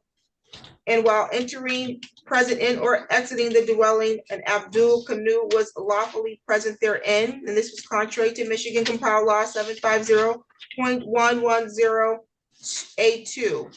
Count 1 is a felony with a maximum penalty of 20 years in prison and or $5,000 in fines, and a consecutive sentence may be imposed for any other conviction arising out of the same transaction. Count 2 is domestic violence aggravated, alleging that you did assault an Abdul Canoe, an individual with whom you had a dating relationship without a weapon, and did inflict serious or aggravated injury upon him, but without intending to commit murder or to inflict great bodily harm less than murder, contrary to MCL 750.81A2. Count 2 is a misdemeanor. Maximum penalty is 1 year and or $1,000 in fines, and a consecutive sentence may be imposed under the law if the assault was committed in a place of confinement.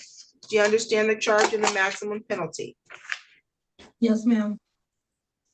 The court will note that you're requesting court-appointed counsel and enter a plea of not guilty on your behalf. Can you repeat that, please? The court's going to enter a plea of not guilty on your behalf. And note that you have made your application for court-appointed counsel. Yes, ma'am. Okay. You have the right in this matter to be represented by counsel, and you would have already put in your application, but I am going to advise you that if you can't afford to hire an attorney, one can be appointed through the public defender's office at no expense to you. Do you understand that? Yes, ma'am. You have the right to remain silent. Anything that you say and anything you put in writing can be used against you. You have the right to plead guilty, plead not guilty, or stand mute. But if you stand mute, the matter will continue all the way through to a jury trial.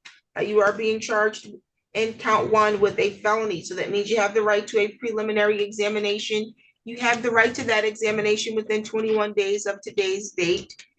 You have the right to require the prosecution put forth evidence at that examination to establish probable cause sufficient that a crime was committed and sufficient probable cause to charge you with that crime.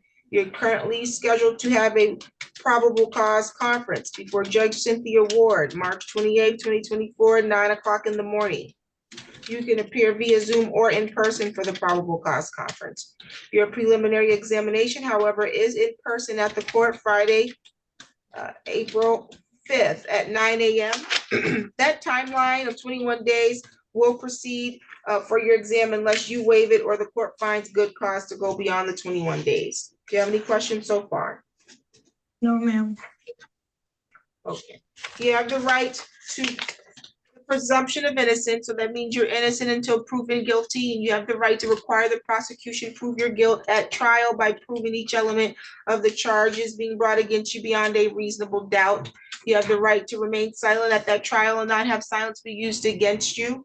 You have the right to see, hear, or question in court any of your accusers or any witnesses called to testify against you. You have the right to present evidence or testimony at trial that you believe show a defense to the charges being brought against you.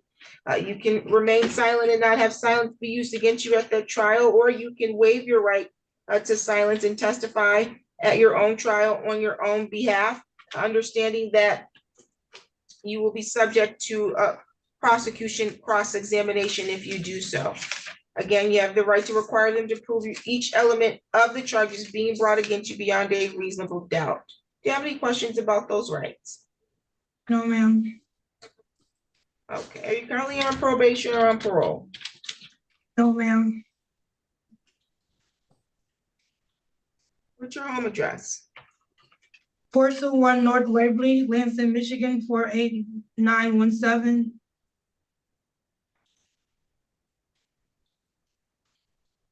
Phone number? 517-328-0915. Are you employed? Yes, ma'am.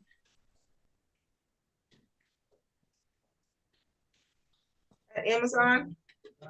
Yes, ma'am.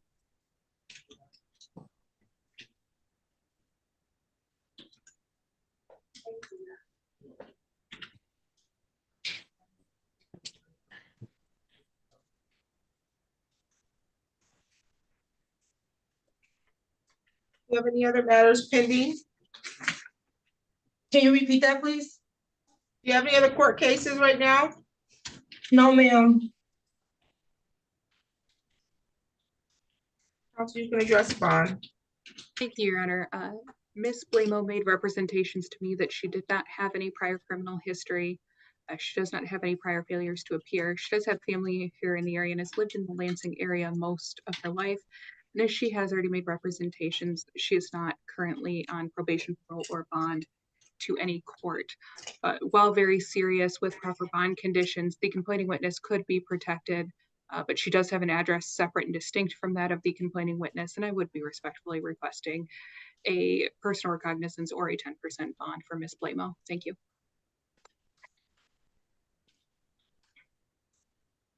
Bond is set in the amount of 10,000 personal recognizance. While out on bond, you're not to have contact directly or indirectly with an Abdul Canoe. Do you understand that? Yes, ma'am. You're not to have anybody make any communication to Mr. Canoe on your behalf. You're not to be within 1,500 feet of wherever Mr. Canoe is. You're not to engage in any assaultive or threatening behavior. You're not to purchase or possess a firearm or any other dangerous weapon. You cannot travel outside the state without prior approval of the court. You cannot use alcohol and/or drugs without a valid prescription, and you need to report to pretrial services within 48 hours of your release. Do you have any questions? No, ma'am. Any additional matters for the record? No, thank you. Okay, you're all set. Your Honor, if you would like, you're going to do the gentleman that needs a translator immediately after the last guy. I can bring him up right now and have him into your court so we can jump right into that. Let's see, we have Hernandez, is that the other person? Yes, ma'am. Okay, we would need to then, you can do that because then we can see if we can connect with the language line. Okay, we will be up with him shortly. Thank you. Thank you. Yeah.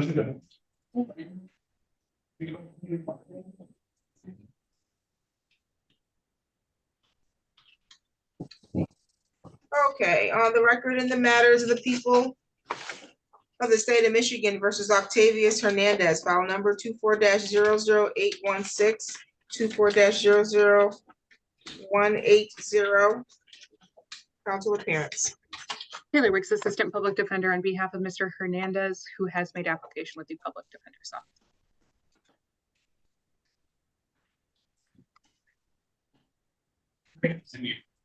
Mr. Hernandez?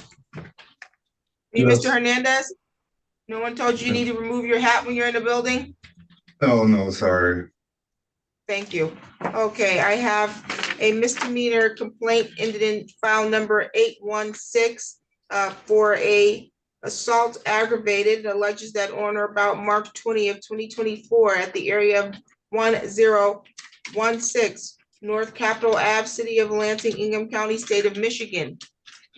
That you did allegedly, contrary to law, commit the act in count 1 of aggravated assault. The allegations are that you did make an assault without being armed with a weapon upon an Abdul canoe and did inflict a serious or aggravated injury upon said person, but without intending to commit the crime of murder or to inflict great bodily harm less than the crime of murder. Count 1 is a misdemeanor, maximum penalty 1 year and or $1,000 in fines, and a consecutive sentence may be imposed under MCL 750.506A if the assault was committed in a place of confinement. Let's see. You understand the charge of the maximum penalty? Yes, ma'am.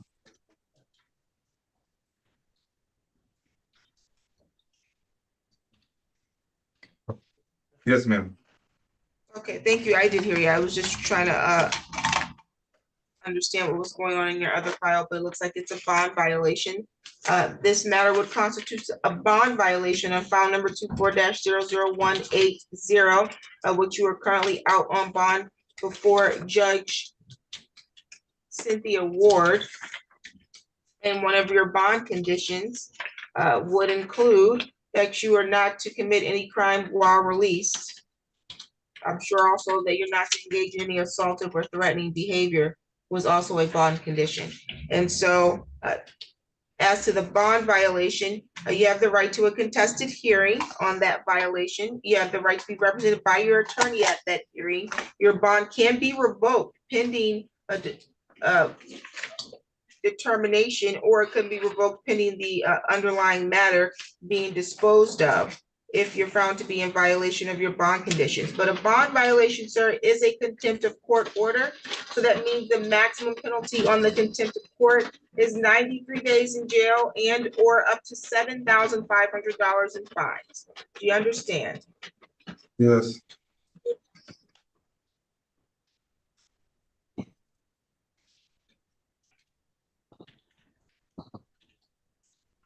Pleading not guilty to the violation. He is. Court will enter a plea of not guilty as to the violation. On the misdemeanor, he requested a court-appointed counsel, correct? Okay, I would imagine that one of either he or the last person I arraigned is going to need conflict counsel. I have already made notation for either Mr. Watson or Mr. Cornish.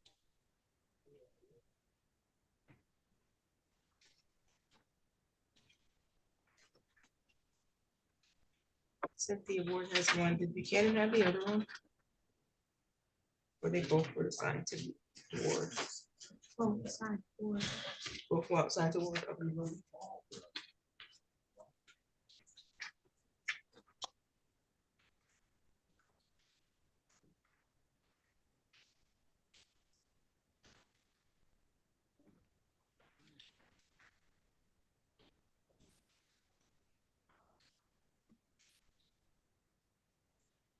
Okay, I'll note here. A request for court-appointed counsel and a plea of not guilty.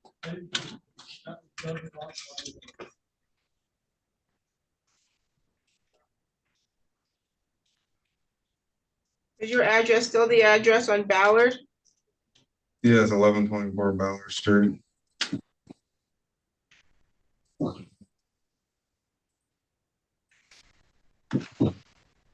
What's your phone number?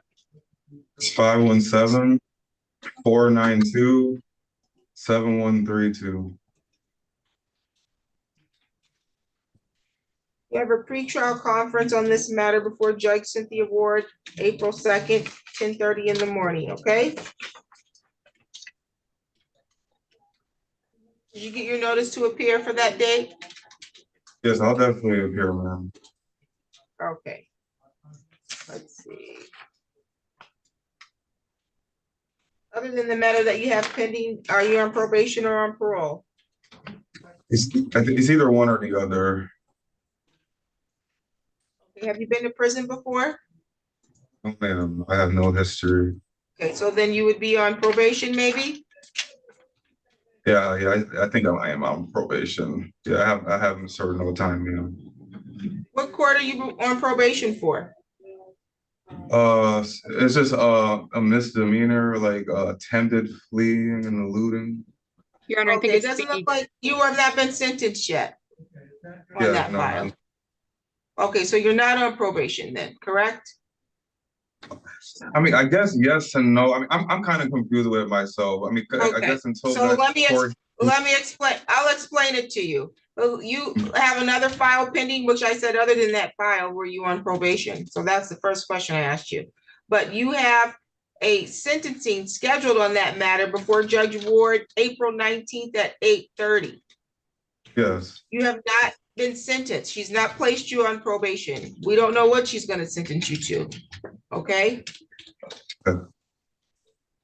Other than that matter of attempted police officer 4th degree fleeing, do you have any other matters pending? Nope, not at all. Other than that matter, are you on probation before any courts? No. Okay, thank you.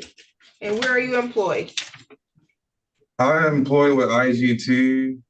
That's a stock lottery tickets, and then I work another job. So I work 2 jobs. So the other job is a janitorial job. So we just clean buildings up throughout the city. Okay. Counsel, you can address bonds. thank you, Your Honor. Mr. Hernandez did make representations to me that he does have prior criminal convictions, but nothing similar in nature, that he has never failed to appear in court, that he does have family here in the area and is a lifelong resident of the Lansing community and is employed with 2 jobs here in the area. And he's already made representation. He is on bond for the fleeing and eluding case. While serious, with proper bond conditions, the complaining witness can be protected. I would be respectfully requesting a personal recognizance bond for Mr. Hernandez so he can continue working. Thank you. Bond is set in the amount of 1,000 personal recognizance with a no contact order. You're not to have contact directly or indirectly with the alleged victim in here, Abdul Kanu. Do you understand that? Yes, ma'am. And the question, ma'am? Well, let me first go over your bond conditions because you might have more questions after I finish all these conditions. You're not to be Okay. within 1,500 feet of wherever Abdul Kanu is. Do you understand that? Yes, ma'am. You're not to use, purchase, or possess drugs or alcohol without a valid prescription. You're not to travel outside the state without prior approval of the court. You're not to possess a firearm or any other dangerous weapon. What's your question? Oh, my question, when you said 1,000 personal, I forgot what was the word you said. What did that mean, like $1,000? Personal- That's what that.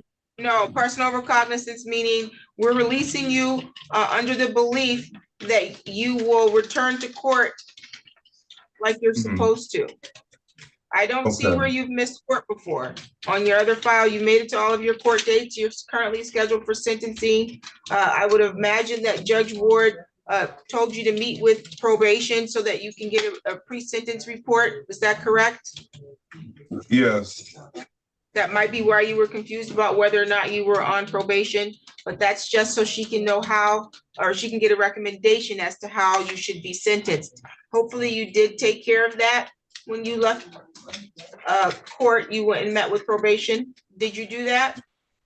Yes, I forget the man's name, the probation officer name. I think his name is Joe or something. That sounds about right. Joe Sumter, maybe? Think so. I got his card. It's just in my wall and it's at my house. My brother has. Hopefully you completed all of that so that you won't have any violation of that condition of your release before Judge Ward. Right now, the only issue you have on that file would be the picking up of this new file That's noted here.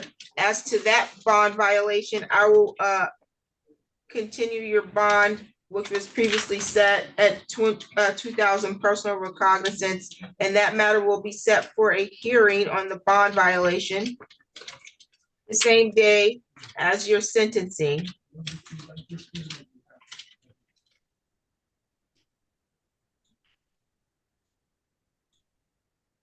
Which is April 19, 2024 at 8:30, okay?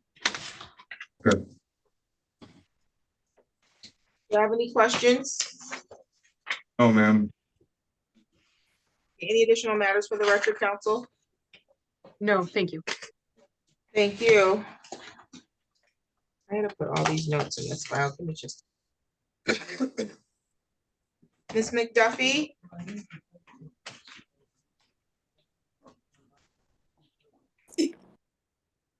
Yes, Your Honor. Which matter are you here for? Sorry. I'm actually not here as an attorney. I'm here to observe for a family member. You're here to observe for a family member? Oh, you would have to do that via Zoom or YouTube then. Oh, okay. I didn't realize you had a YouTube page. I will do that. Correct. Okay, thank you. Yep. Thank you, Your Honor. Your Honor, you're all set with us in the arraignment room down here, correct? Yeah, yes, thank you. Okay, thank you.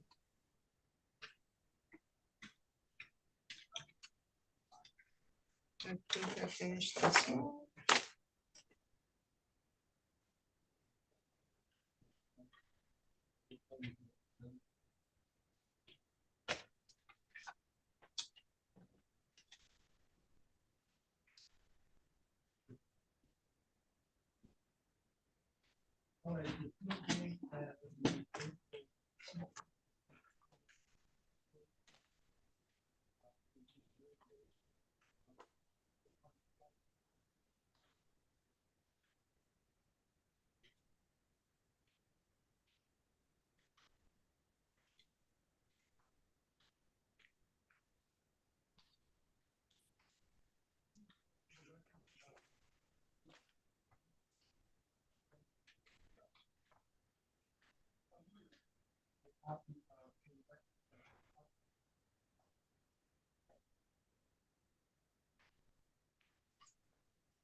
I don't know if you did the pre-trial release orders involved, but each location of these retail pods need no contact order.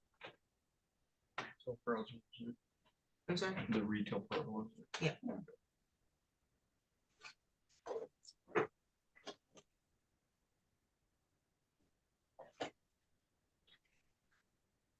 They'll be right at the bottom where it says do not enter that area. That's where you put it.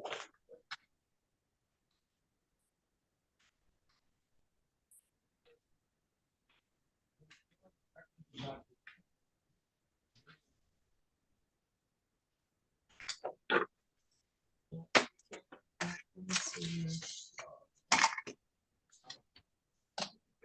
My language line.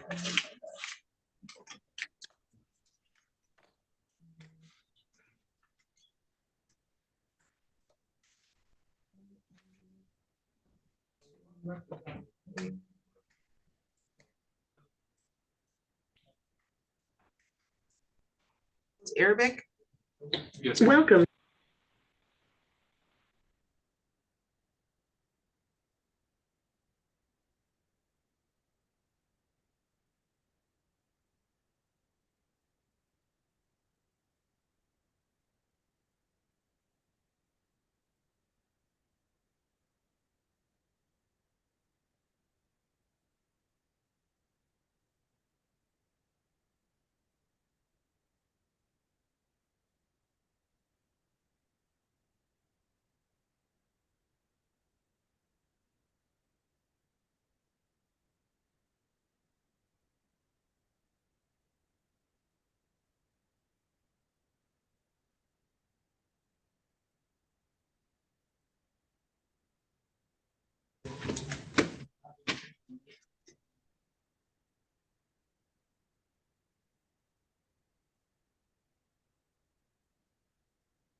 Please hold for an interpreter. When they answer, do you want him up? Hello, thank you for calling Language Line Solutions. This is ID number 427-825. Your Arabic interpreter. How can I help you? Hi, you can hear that from here. I have someone here that needs to be arraigned in Arabic. Okay, let me help you with this. Can you hear me, you think? Okay, can you state your name for our record, because we are on the record? My name is Jaya, Delta Echo Yankee Alpha. Okay. Can you repeat your first and last name again? First name is Jaya, Delta Echo Yankee Alpha, last name Pargali. Foxtrot Alpha Romeo, Golf Alpha Lima, India. Okay. Can you raise your right hand? Do you solemnly swear or affirm that you will interpret in the matter before the court completely and accurately and not divulge confidential communications, so help you God? I swear, however, I'm not sure if I'm qualified for this sort of call. Give me a minute. Let me talk to my supervisor. Let me see if I'm actually qualified to take this. Thank Give me a you. minute, please. Okay? Thank you. You're welcome. You're welcome. My pleasure. You're welcome. You're welcome.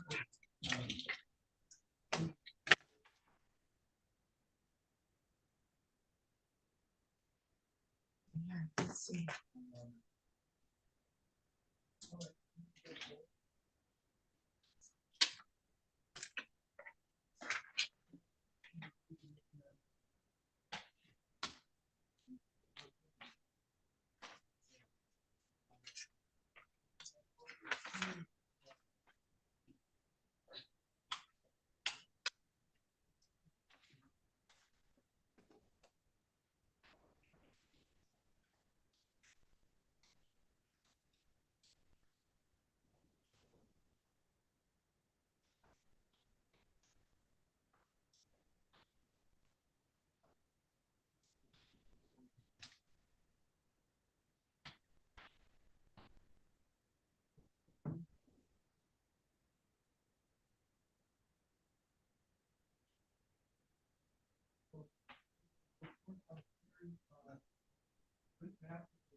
No, thank you for waiting.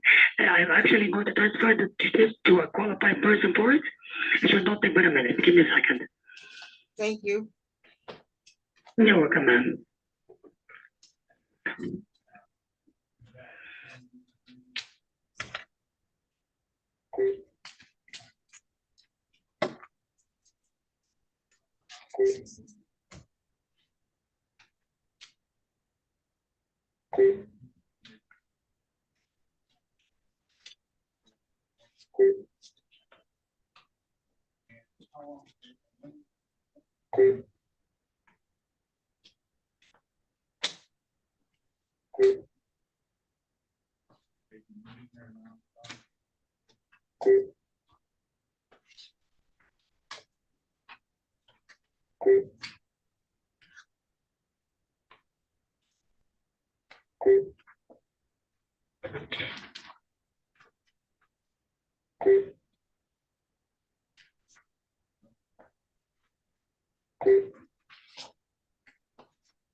Going to connect you with a legal Arabic interpreter. Please hold. Thank you. Please hold for an interpreter.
I'm just confused because obviously we have a ID number. They should have known we needed a legal interpreter.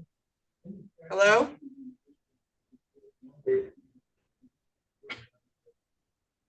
I've never seen before where they had to switch out. Me neither. Thanks for calling Language Line Solutions. My name is Azad and ID number 223948. How can I help you? Hi, we're waiting to be transferred to a legal Arabic interpreter. I'm the interpreter. Okay, and you're qualified to interpret a legal matter?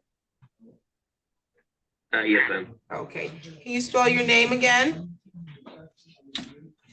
A is an apple, Z as in zebra, A is an apple, D as in David. Thank you. Raise your right hand for me, sir. Do you solemnly swear or affirm that you will interpret in the matter before the court completely and accurately and not divulge confidential communication to help you God? Yes, I do. Thank you. Okay, you can stand, Mr. Marai. Okay, and can you ask, سيد مراي ممكن تقف؟ can you hear us clearly, Mr. Marai? هل تسمعنا بشكل واضح؟ You need to speak loud enough so he can hear you. The interpreter has to hear your response. تسمعنا بشكل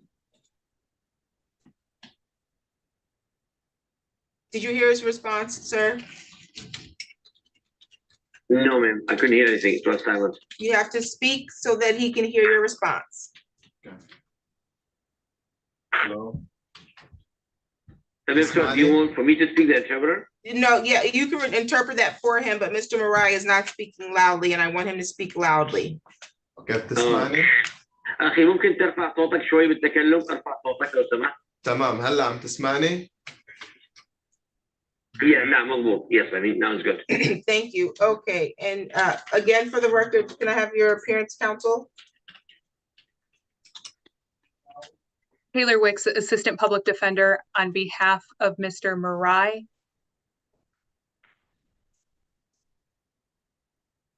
نعم المتحدثة بالنيابة عندك أيضا حاضرة. اوكي. Mr. Marai, I have a felony complaint.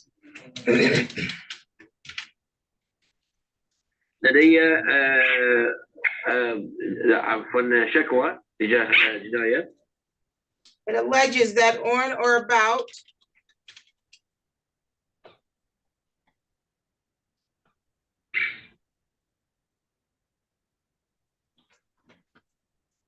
Did the interpreter hear that? No, it's alleged says on or about. That's all you might hear. Yeah, it alleges that on or about April 1st, 2023 through February 11th, 2024.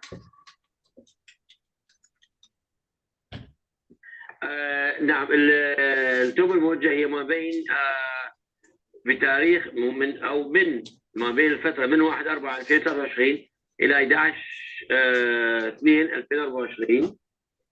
At 913 Cleveland Street, City of Lansing.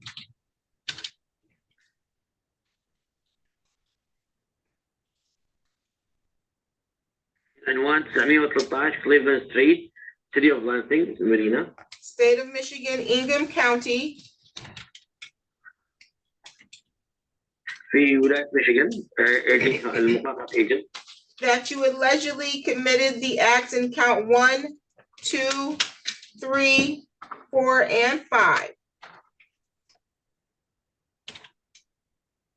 He committed the act. That he allegedly committed the acts in count 1, 2, 3, 4, and 5. اللي انت ارتكبت بها الفقرة 1 2 3 4 5. Of criminal sexual conduct first degree.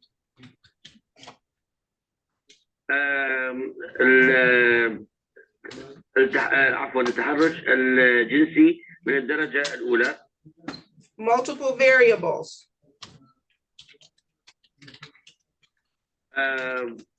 مختلفة ومتعددة.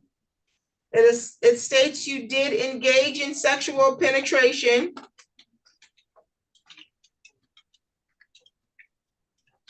Engage in, sorry, what? Sexual penetration. أنت نعم واشتركت في عفوا اختراق جنسي. Penis to anal opening. نعم العضو الذكري إلى العضو الخلفي.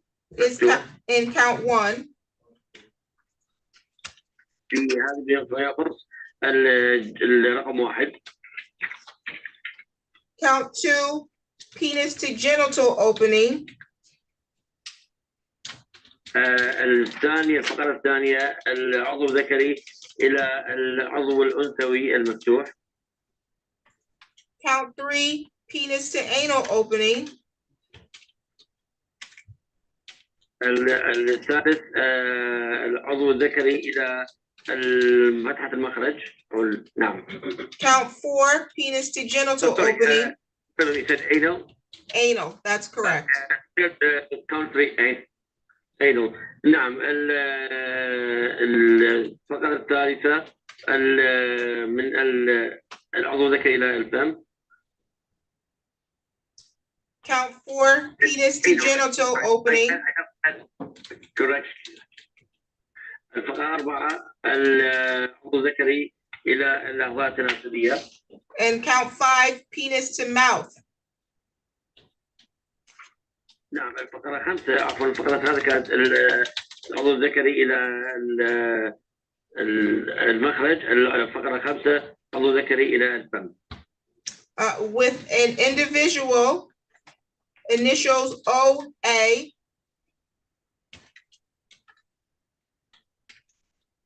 مع أشخاص. With individual on A. The initials of that person's name is OA. OA مع شخص أول حرفين O و A. Under the following circumstances. في الظروف اللاحقة. During the commission of the felony of felonious assault. الجناية هذه. Of felonious assault or strangulation. Felonious assault, you said, right? Correct. Felonious assault or strangulation. نعم يعتبر اعتداء. هذا يعتبر اعتداء جنائي. Or extortion.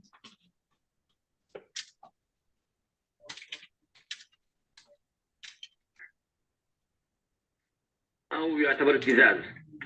Or defendant was armed with a weapon. Or descended. Correct. Or defendant was armed with a weapon.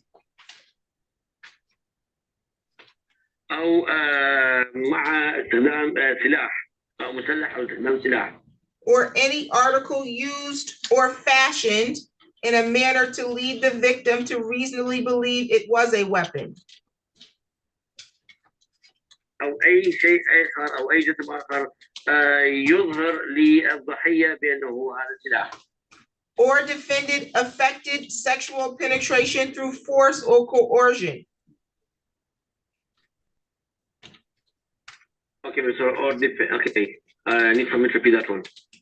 Or defendant affected sexual penetration through coercion or force. Coercion? Yes. Force or coercion. They're the same word. نعم. Yeah, force. نعم. I'm sorry. So the first part of it, you said, or defendants affected. Yes, sexual penetration. Okay. Through force or coercion. نعم وأيضا المدعي نعم الجاني عفوا يشارك باستخدام طبعا الجاني يؤكد الجاني يعمل الاختراق أو الاعتداء الجنسي باستخدام القوة. And the victim sustained personal injury.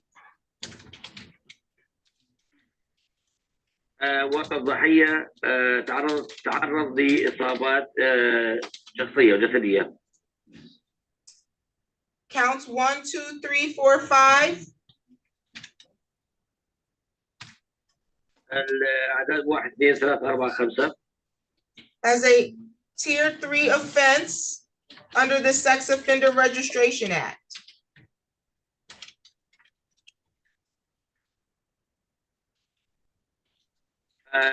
تعتبر من الدرجة الثالثة من خلال الإجراء التسجيلي الاعتداء الجنسي من الدرجة الثالثة. Unless the court finds that the victim إلا إذا المحكمة رأت إنه الضحية was between the ages of 13 to 15 بين عمر 13 إلى 15 consented to the conduct I'm sorry, so you said consented to the conduct? consented to the conduct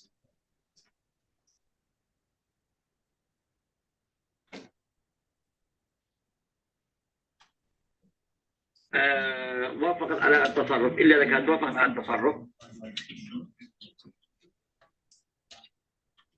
and the defendant was not more than 4 years older than the victim.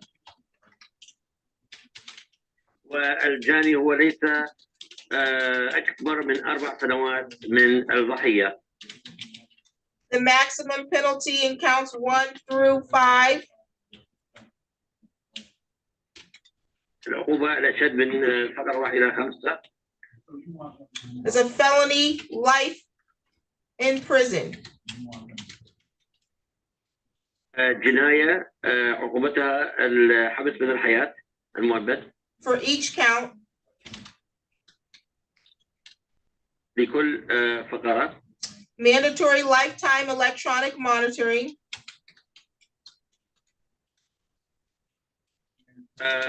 مراقبة إلكترونية إجبارية من الحياة. Mandatory AIDS STD testing. فحص إجباري للإيدز والSTB. And DNA to be taken upon arrest. والحمض النووي يؤخذ عند الاعتقال ساعة الاعتقال. And the court shall, let me see, may impose consecutive sentencing. Sorry, the court shall what? The court may impose consecutive sentencing.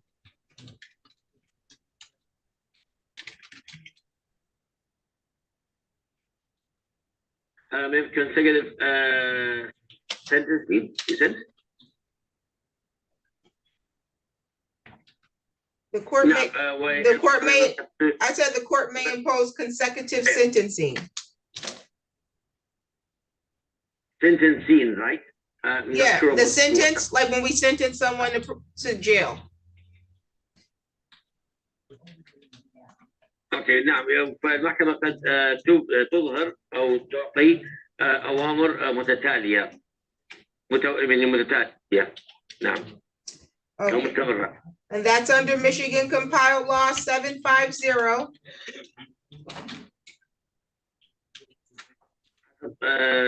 قانون ميشيغان اللي هو حبس 7 520 520 B3. B3, okay, B3. Yes, okay, let's see here.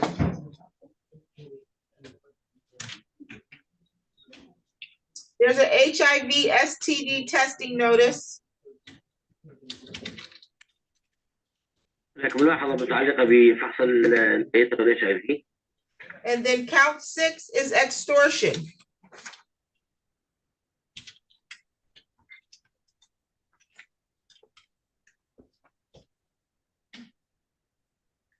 Count 6 is extortion. بالنسبة لي سوري الفقرة رقم 6 هي ابتزاز. Alleging that you maliciously threaten to injure. ادعاء انه انت تهددت بالجرح او الايذاء. The person of Onshanda Alali. الشخص أوشاندا ألالي. Or injure the child of Onshanda Alali. أو جرح الطفل أوشاندا ألالي. With intent to extort money or pecuniary advantage. مقابل الابتزاز بأخذ مبلغ مال أو منافع أخرى. Or to compel the person so threaten to be refrain or what, sorry? or to compel the person so threatened to refrain from doing an act against their will. أو إقناع الشخص تحت التهديد بعمل شيء ضد إرادته. Count 6 is a felony. Maximum penalty 20 years in prison or $2,000, $10,000 in fines. Sorry, after 20 years of prison, is it after that or and? It's or. Let me double check though. Let me see. Yes, 20 years in prison or $10,000 in fine. نعم وغرامة 6 سنوات غرامة الفقر رقم 6 عقوبتها 20 سنة حبس أو $10,000 غرامة. Count 7 is assault with intent to do great bodily harm less than murder or by strangulation. Sorry, count 7. He said assault with intent to do great bodily harm. الفقرة رقم 7 هي اعتداء مع عمل إيذاء جسدي. Less than murder. Less than murder. Less than murder or by strangulation. نعم أقل من القتل. It states that you made an assault الخنق عفوا upon Onshanda Alali. الولاية تقول انه انت عملت الاعتداء على أوشاندا ألالي by strangulation or suffocation بالخنق أو قطع الهواء. And that's a felony with the penalty 10 years or $5,000. وهذه جناية عقوبتها 10 سنوات أو $5,000. Count 8 is weapons carrying concealed.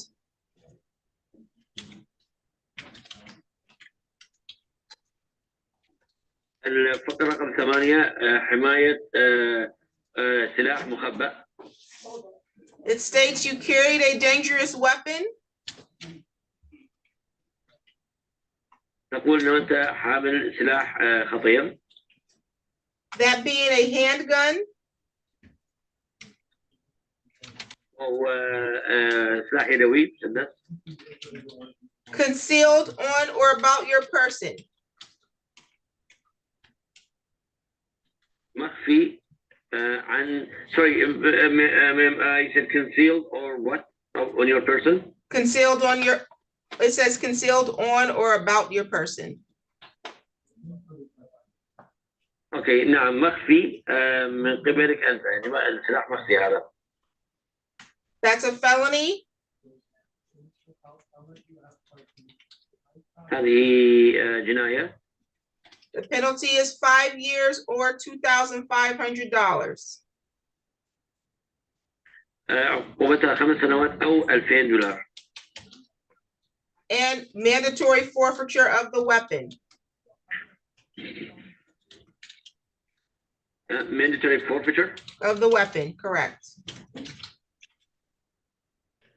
وإعطاء إجباري للسلاح. Count 9 is assault with a dangerous weapon. الفقرة رقم 9 الاعتداء بسلاح خطير.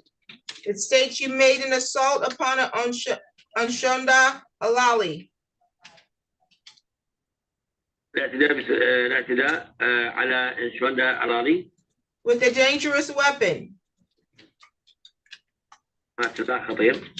A handgun. سلاح يدوي. Without intending to commit the crime of murder. بدون النية على عمل جريمة قتل. Or to inflict great bodily harm less than the crime of murder. أو عمل إيذاء جسدي أقل من جريمة القتل. Counts 10 through 14. الأعداد من 10 إلى 14 الفقرات 10 إلى 14. Are all weapons felony firearm? Sorry, ma'am. Are all weapons, he said? Weapons felony firearm. جناية السلاح اللي هو إطلاق أو سلاح ناري. They state that you did carry. أقول إنه أنت حملت. Or have in your possession. أو كان بحوزتك. A firearm. سلاح ناري. Being a handgun. عبارة عن مسدس يدوي. At the time that you committed or attempted to commit.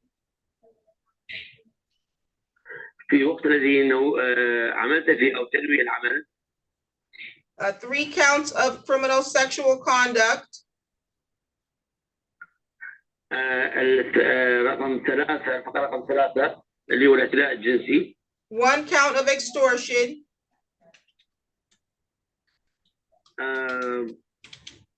واحد ابتزاز. And 1 count of felonious assault. وأيضا مرة واحدة اعتداء على الشخص.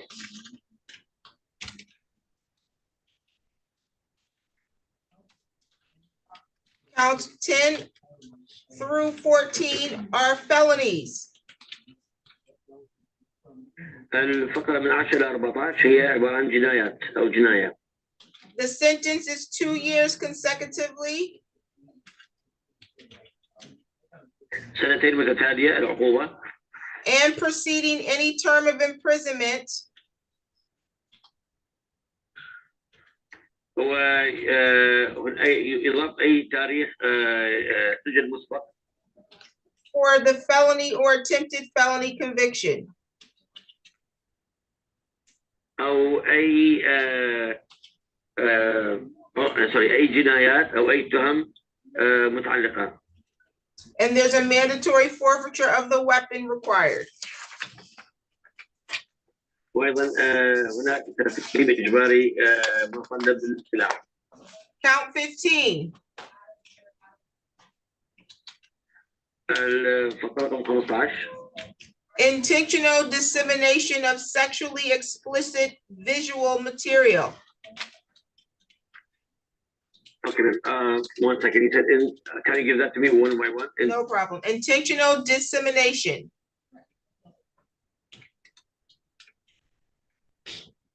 Dissemination. Correct. Do you need me to spell it?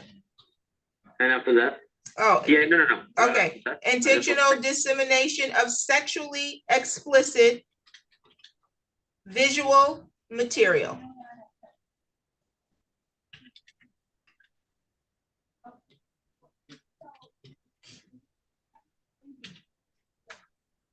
نعم. الفقرة هذه تحت مسمى التخريب المتعمد الصريح للجنسي الصريح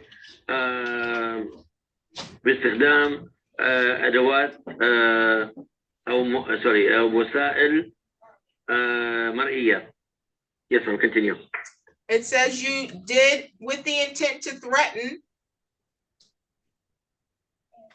مع نيتك على التهديد. Coerce or intimidate.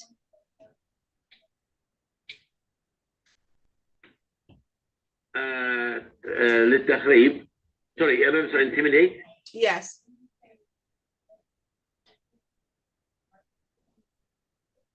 نعم. حاولت Sorry, can you just give me the word before intimidate? Coerce. Coerce, intimidate. Coerce or intimidate. I need for me to spell that word for me. I'm not familiar with it. Okay, coerce is C-O-E-R-C-E.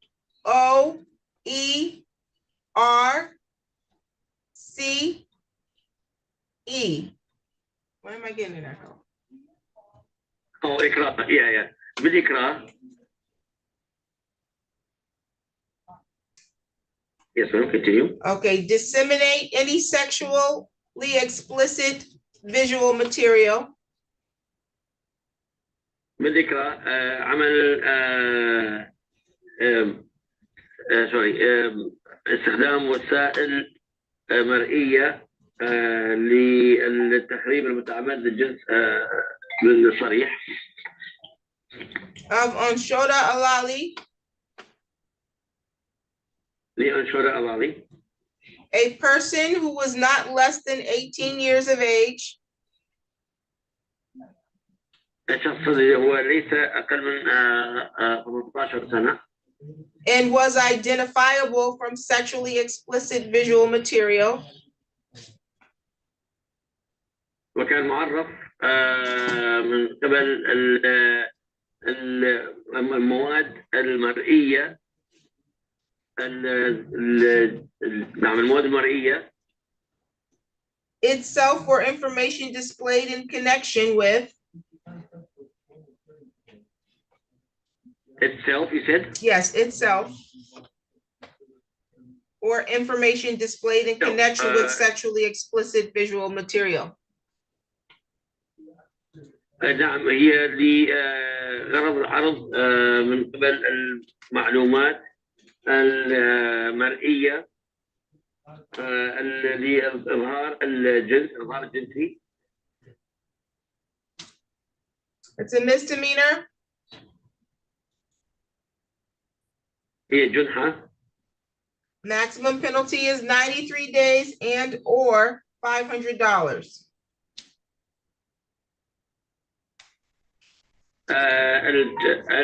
بالنسبة للعقوبة هي 93 يوم أو $500. Do you have any questions about the charges and the maximum penalty? عندك أي سؤال استفسار بخصوص العقوبات وأيضا العقوبات القصوى؟ نعم عندي أسئلة كثير بصراحة. I have multiple questions, lots of questions. اوكي هلا أنا علي كم قضية بالضبط؟ How many count on me right now? 15. How many cases does he mention right now? There's 15 counts. اوكي كيف أنا عملت هدول ال 15 قضية بأقل من شهر؟ How did I make all these 15 with less than a month? That's a good question. I couldn't tell you that. اوكي طيب سؤال هم شلون بس انا ما اقدر انه اقول لك هذا الشيء. اوكي هم شلون بيعرفوا انه انا معي السلاح ومخبيه وبنفس الوقت انا طالعه ومهدد فيه؟ How did they know that the weapon on my possess and I was hiding it, and at the same time I reveal it and I. Okay. Well, just so we're clear, the date and time was between April 1st, 2023 to February 11th, 2024. So that's more than a month. بالمناسبة بس ركز على التاريخ بالبداية لما قلنا 1 شهر 4 نيسان 2023 الفترة المحصورة ما بين 1 شهر 4 2023 إلى 11 شهر 2 فبراير أو شباط 2024 هذه أكثر من شهر. Okay. And you have the right to remain silent because anything you say can be used against you. لك الحق بالتزام الصمت لأنه أي شيء أنت تقوله قد يستخدم ضدك. طيب اوكي انا ما فيني هلا ارد على هذا انا بدي محامي اول شيء اوكي. I don't want to respond on that right now. I need an attorney. Okay, you do have an attorney here, Miss Wicks, for today. سؤالي موجودة اليوم لديك محامي اليوم. اوكي بس سؤالي هو انا شلون علي كل هاي القضايا بدون اي دليل قاطع؟ أنا معي دلائل على تليفوني تبرئني من هذا كله، وهذا كله كذب وتلفيق علي. Okay, ma'am. So what? There is no any single evidence on all that what you said. I have on my phone a clear. Okay, let me stop you. I'm gonna stop you. I'm gonna stop you. The reason why I'm stopping you is because when I swore you in as the interpreter, it was for you not to divulge confidential information. So if he's asking you to translate stuff that could be used against him, I have to stop you, okay? Okay, ma'am. So I apologize for that. No problem. He has an attorney for today. He has the right to be represented by an attorney throughout this entire case. نعم أخي، لديك محامي اليوم، لديك محامي يستطيع أنه يتكلم بالنيابة عنك خلال هذه القضية كلها، أوكي؟ Did he want to hire an attorney or does he want the public defender to represent him? هل ترغب بتوكيل محامي خاص أو ترغب بالمحامي العام الموجود يكون ينوب عنك؟ فيني أستخدم المحامي العام الآن، بس أنا عندي محامي خاص بعدين. Can I use a public attorney now? But I do have a private attorney later. Okay, I'll note that you're requesting court-appointed counsel, but you may hire an attorney later. للتوضيح انه انت حاليا ترغب باستخدام المحامي الخاص بالمجلس ولا ولكن ستوكل محامي خاص لاحقا. نعم. You have the right to plead guilty. لديك الحق بالاعتراف بالذنب انه تعتبر نفسك مذنب. You can plead not guilty or you can stand mute. او تقول انه انا لست مذنب او الطريقه الثالثه انه تلتزم الصمت. You have the right to have a preliminary examination. أنا مو مذنب. لك الحق ايضا بعمل فحص اولي. ايه اخي بس انا مو مذنب 100% ومتاكد من كلامي وعارف ايش انا. I'm not guilty 100% and I know what I'm saying. Okay, the court will enter a plea of not guilty at this time. المحكمة ستسجل انه انت ذكرت انه انت لست مذنب هذه المرة. نعم. Okay, you have the right to a preliminary examination within 21 days. لك الحق بعمل فحص أولي خلال 20 يوم. You have the right to have the prosecutor bring evidence. I apologize, ma'am. You said 21 days? Yes, 21 days for the preliminary examination. 21 يوم. Yeah, so now, the second part you said? He has the right to have the prosecution bring evidence at the preliminary examination. وأيضا لك الحق بأنه المدعي العام يجيب الأدلة يعني يجلب الأدلة في الجلسة الأولية. To show probable cause that a crime was committed. لكي تظهر السبب الأساسي والرئيسي لارتكاب هذه الجريمة. And probable cause to charge you with the crime. وأيضا الأسباب المقنعة لكي يطبقون عليك الأحكام بهذه الجريمة.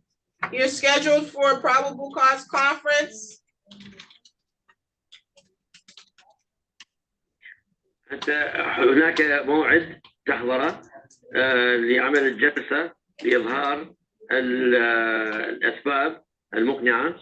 Before Judge Tony Flores.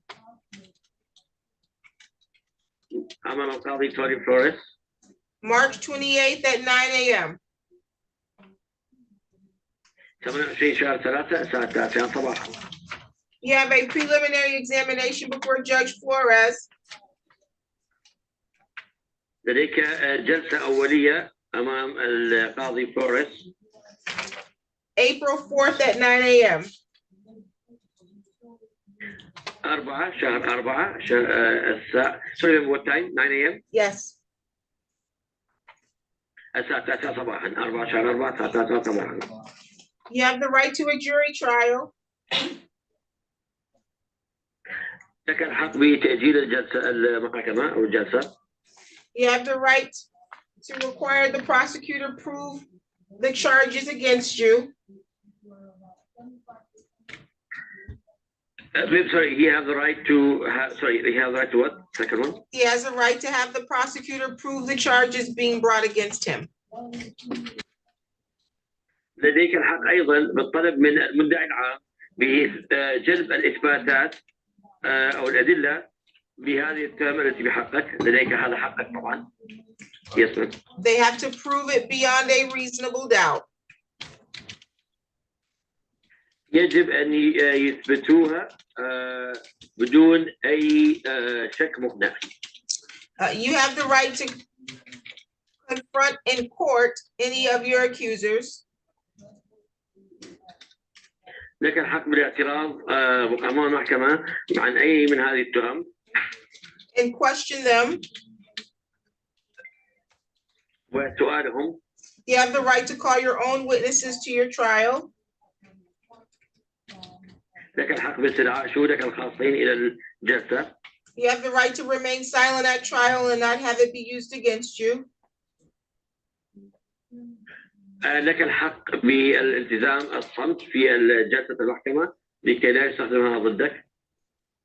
Or you can present evidence or testimony at trial to show a defense.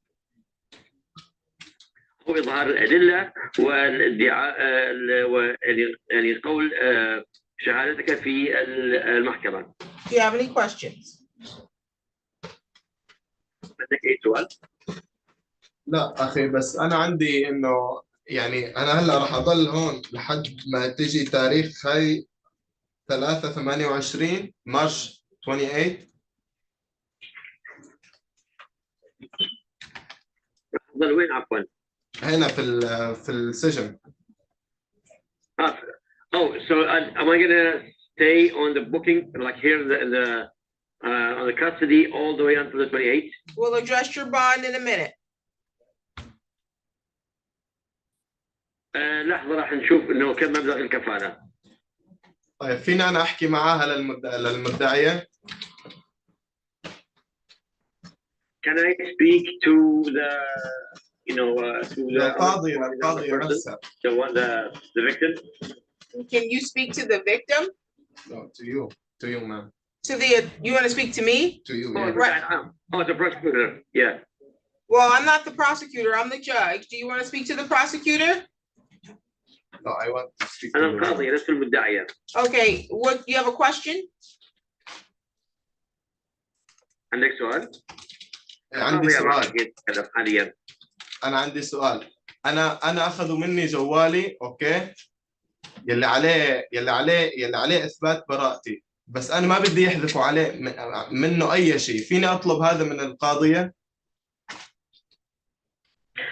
Can I request from you not to delete anything from my cell phone, the one that they took from me, because on that cell phone I don't have your cell phone. I know, ma'am. They won't. If the police took your cell phone, I can guarantee you they don't want to delete anything on there. Okay. Okay. Okay. الشرطة هم أنا لما أخذ الشرطة هم اللي يأخذوا، وأنا يعني أؤكد لك إنه لن يمسح أي شيء عليه. Ma'am, I just want to say, okay, I'm still 24 years old, okay? I'm work 12 hours per day, okay? I swear, ma'am, I don't have time to do all 15, ma'am. 15, do you believe that? 15? How It's not about what my beliefs are. I'm not here for that. I'm here to tell you about the charges, to arraign you on them and make sure you understand them, and then to address your bond. I'm not going to decide if you did this or not, because you have a right to a jury, and the jury can decide that, not me. Yeah, ma'am, but I just want نعم أخي، شوف أنا لست بصلة إنه أصدقك أو لا أصدقك، هذا ليس عملي. أنا عملي إنه تلوت عليك الأشياء اللي قلتها، وأيضا راح أقول لك إنه كم مبلغ الكفالة. فيما يتعلق في إنه أنت صادق أو لا، هذا من شأن المحلفين. هناك تكون 3 محلفين هم الذين سيناقشون هذا الموضوع. طيب تمام، شكرا. Where do you work? at East Lansing, Mocha and Co. Coffee Shop. Mocha, MOKA and CO. Coffee shop. Yeah, Arabic coffee shop. What's your home address? 3302 North Waverly Road, Lansing, Michigan 48906.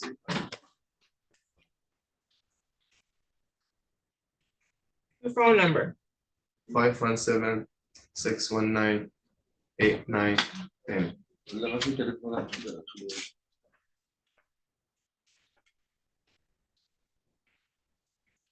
you have a notice to appear for your next court dates, correct? Yeah, that's right. عندك الاشعار للحضور للجلسه القادمه تمام معك الاشعار؟ نعم. Do you have any other court cases pending? لديك اي جلسات او قضايا محكمه اخرى معلقه؟ No.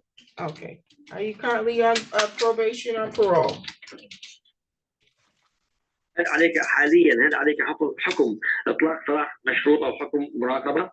لا، ما علي اي شيء. No. And nothing's on me, no. Okay. Counsel, you can address bond. As Mr. Marai made representations, he has no criminal history.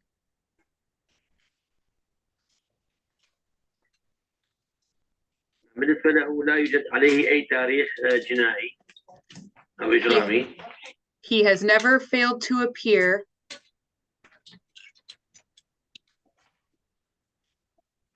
ولم يفشل ولا مرة بالمثول. Is a long-term resident of Lansing and employed. هو أحد المقيمين في لانسينج وموظف. How long has he lived in Lansing? Mr. Goodrich put 7+ years. That's right. Okay, thank you. I would ask that the court set a bond in this matter.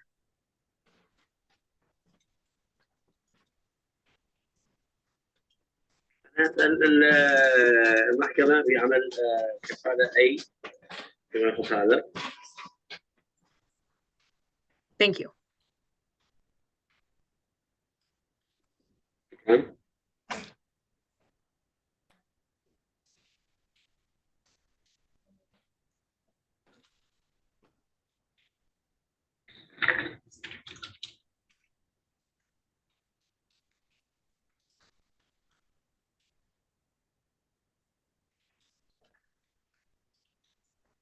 Okay, I have a bond recommendation from Ingham County Prosecutor's Office.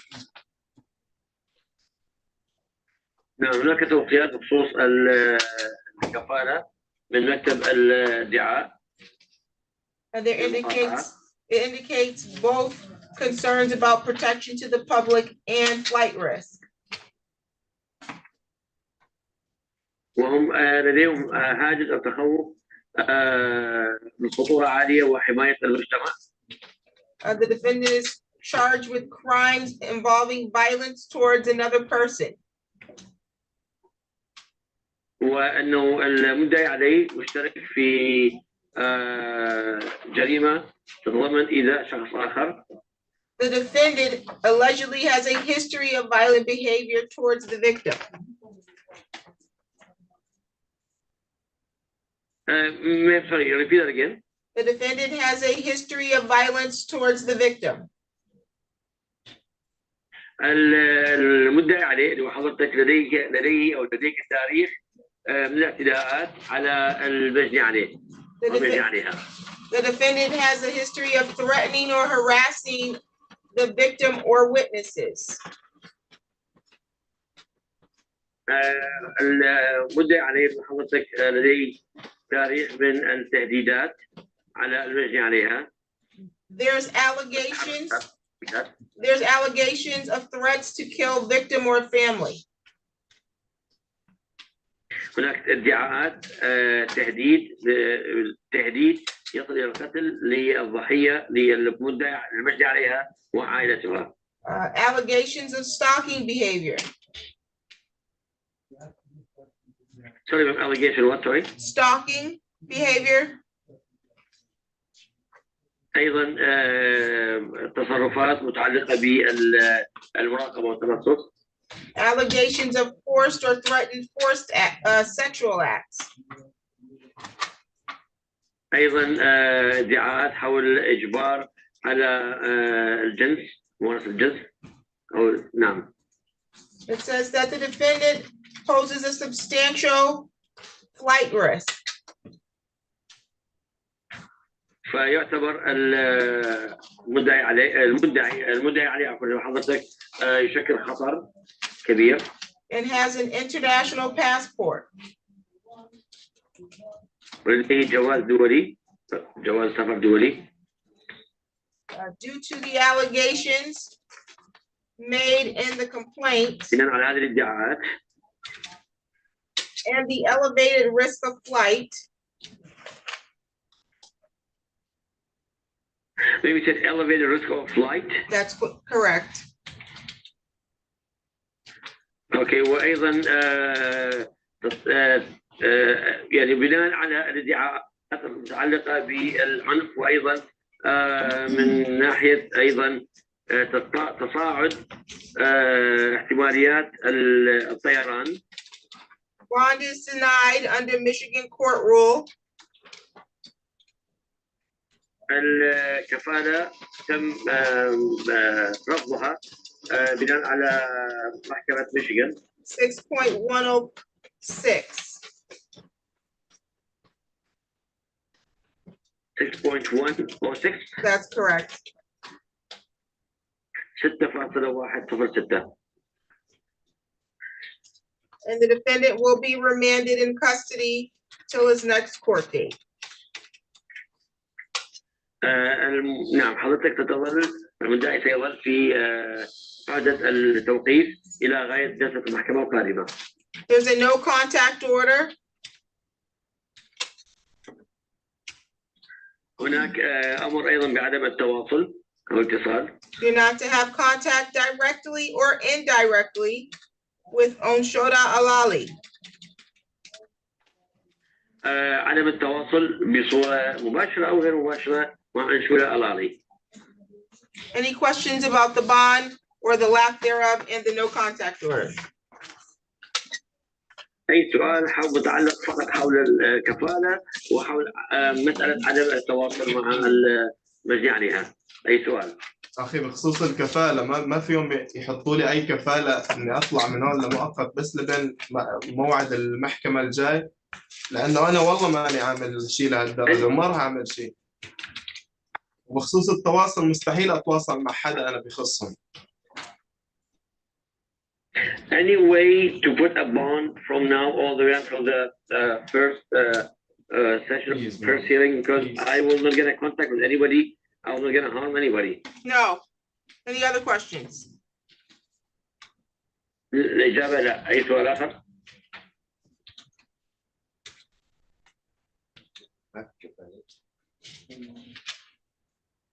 بس لو حتى كفالة أخي والله ما بدي شيء أكثر، أنا راح أنخنق هون. طب حسوا بشعوري، أنا إنسان ما عملت شيء يا أخي. I'm just asking for the bond. I am a human. Honestly I didn't do anything. والله أنا مخنوق هون إمام. I recognize that you're a human. I've stated on the record the reasons under the law why the bond was denied. أنا أعرف، أنا أميزك إنه أنت إنسان تمام، أو أنا شرحت لك تحت أي بنود تم رفض الكفالة. طيب مام إنه Any other questions other than asking me for a bond, because this is not a negotiation. أخي لا يوجد هناك أي جدال حول الكفالة. عندك أي سؤال آخر؟ ما عندك سؤال الكفالة. No other questions? We're off the record. Thank you. Thank you, ma'am. Thank you to the interpreter. Thanks for honor. Thanks for your service. Have a nice day. Bye-bye. Same to you.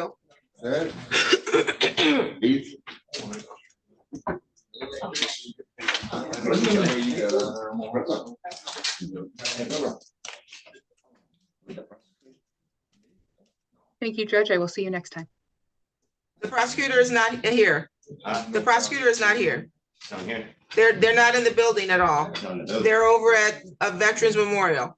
Yeah, because this is. Okay, you can go over to the prosecutor's office if you want to voice your concerns, or you can talk to the public defender's office, but not to the court.